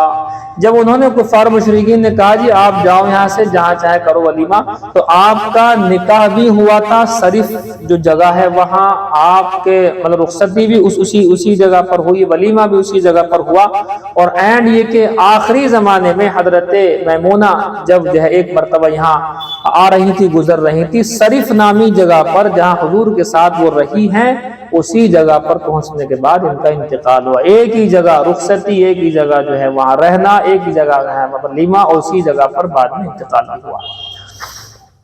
اب ایک اختلافی مسئلہ ہے کہ حالت حرام میں نکاح ہو سکتا ہے کہ نہیں ہو سکتا ہے، تو حالت حرام میں نفس نکاح تو ہو سکتا ہے، نفس نکاح آپ میری اس بات کو خود جو ہے جان لیں، سمجھ لیں، نفس نکاح ہو سکتا ہے، یہ ہے جی بات۔ وزاد ابن اسحاق قال حدثني ابن ابي نجيح وابان بن صالح عن عطاء ومجاهد عن ابن عباس قال، فرماتے ہیں تزوج النبي صلی اللہ علیہ وسلم میمونہ فی عمرۃ القضاء، کہ اللہ کے نبی صلی اللہ علیہ وسلم نے نکاح فرمایا میمونہ سے، حضرت میمونہ سے عمرہ قضاء کے اندر، یہی واقعہ ہے آپ جانتے ہی ہیں۔ تو چوتھا دن جو آپ مانگ رہے تھے وہیں رک کر کے مطلب یہ کہ رخصتی ہوتی اور اس کے بعد میں ولیمہ ہوتا، اور سارے مکہ کو کھلانا چاہ رہے تھے آپ، لیکن مکہ والے سمجھ گئے کہ اسی طرح سے یہ ہمیں دعوت دیں گے اسلام کی، لہذا اپنے لوگوں کو ان کے پاس بھیجنا صحیح نہیں ہے۔ یہ اختلافی مسئلہ ہے، دونوں طرح کی روایتیں ملتی ہیں کہ لا ينکح المحرم ولا ينکح غیرہ، کہ محرم آدمی نہ خود نکاح کر سکتا ہے اپنا اور نہ ہی دوسرے کا نکاح کرا سکتا ہے، منع ہے۔ لیکن بات یہ ہے کہ نکاح اگر کر لیا تو نکاح ہو گیا، نفس نکاح تو ہو گیا، تو یہ بھی ایک معاملہ ہے، اس میں مختلف روایات۔ تو حنفیہ کا تو خیر یہی ہے مسئلہ، تو نکاح نہ کرے اپنا، یہ بات تو ٹھیک ہے، نہیں کرنا چاہیے حالت حرام میں نکاح، اور نہ ہی کسی کا نکاح حالت حرام میں آپ وکیل بن کر کے نکاح نہیں کرا سکتے، یہ بات صحیح ہے۔ لیکن اگر نکاح کر لیا تو خلاف اولا ہو گیا، خلاف اولا ہوا غلط، لیکن نکاح ہو گیا بہرحال، یہ ہے جی۔ اور دوسرے جو راوی ہیں ان سے یہ ملتا ہے کہ آپ کا نکاح حضرت میمونہ سے ہوا اس حال میں کہ آپ احرام سے باہر تھے، یہ روایت بھی ملتی ہے، تو اس میں تو کوئی اعتراض ہے ہی نہیں، یہ تو حالت حرام میں نکاح ہوگا، اس میں ہے اعتراض۔ سمجھ گئے جی آپ بات؟ غزوہ موتا یہ تھوڑا سا لمبا باب ہے، اگر شروع ہو جائے گا تو پھر یہ ختم نہیں ہوگا، تو کافی ٹائم لگ جائے گا، آپ کا ٹائم بھی جو ہے آؤٹ ہو جائے گا۔ تو غزوہ موتا تو بالتفصیل ہی بتائیں گے انشاءاللہ پھر یہ یہ بیانات میں آپ کے بہت کام آتے ہیں، اس طرح کے بیانات، غزوہ اور یہ ساری چیزیں بالتفصیل بیان کرنا، ناموں کے ساتھ، ڈیٹیل کے ساتھ، اس کو یاد کر لیا کریں آپ۔ اور تھوڑا سا آپ چاہیں تو یہ جو نکاح والا مسئلہ ہے اسے آپ مول من سے بھی سمجھ لیں انشاءاللہ۔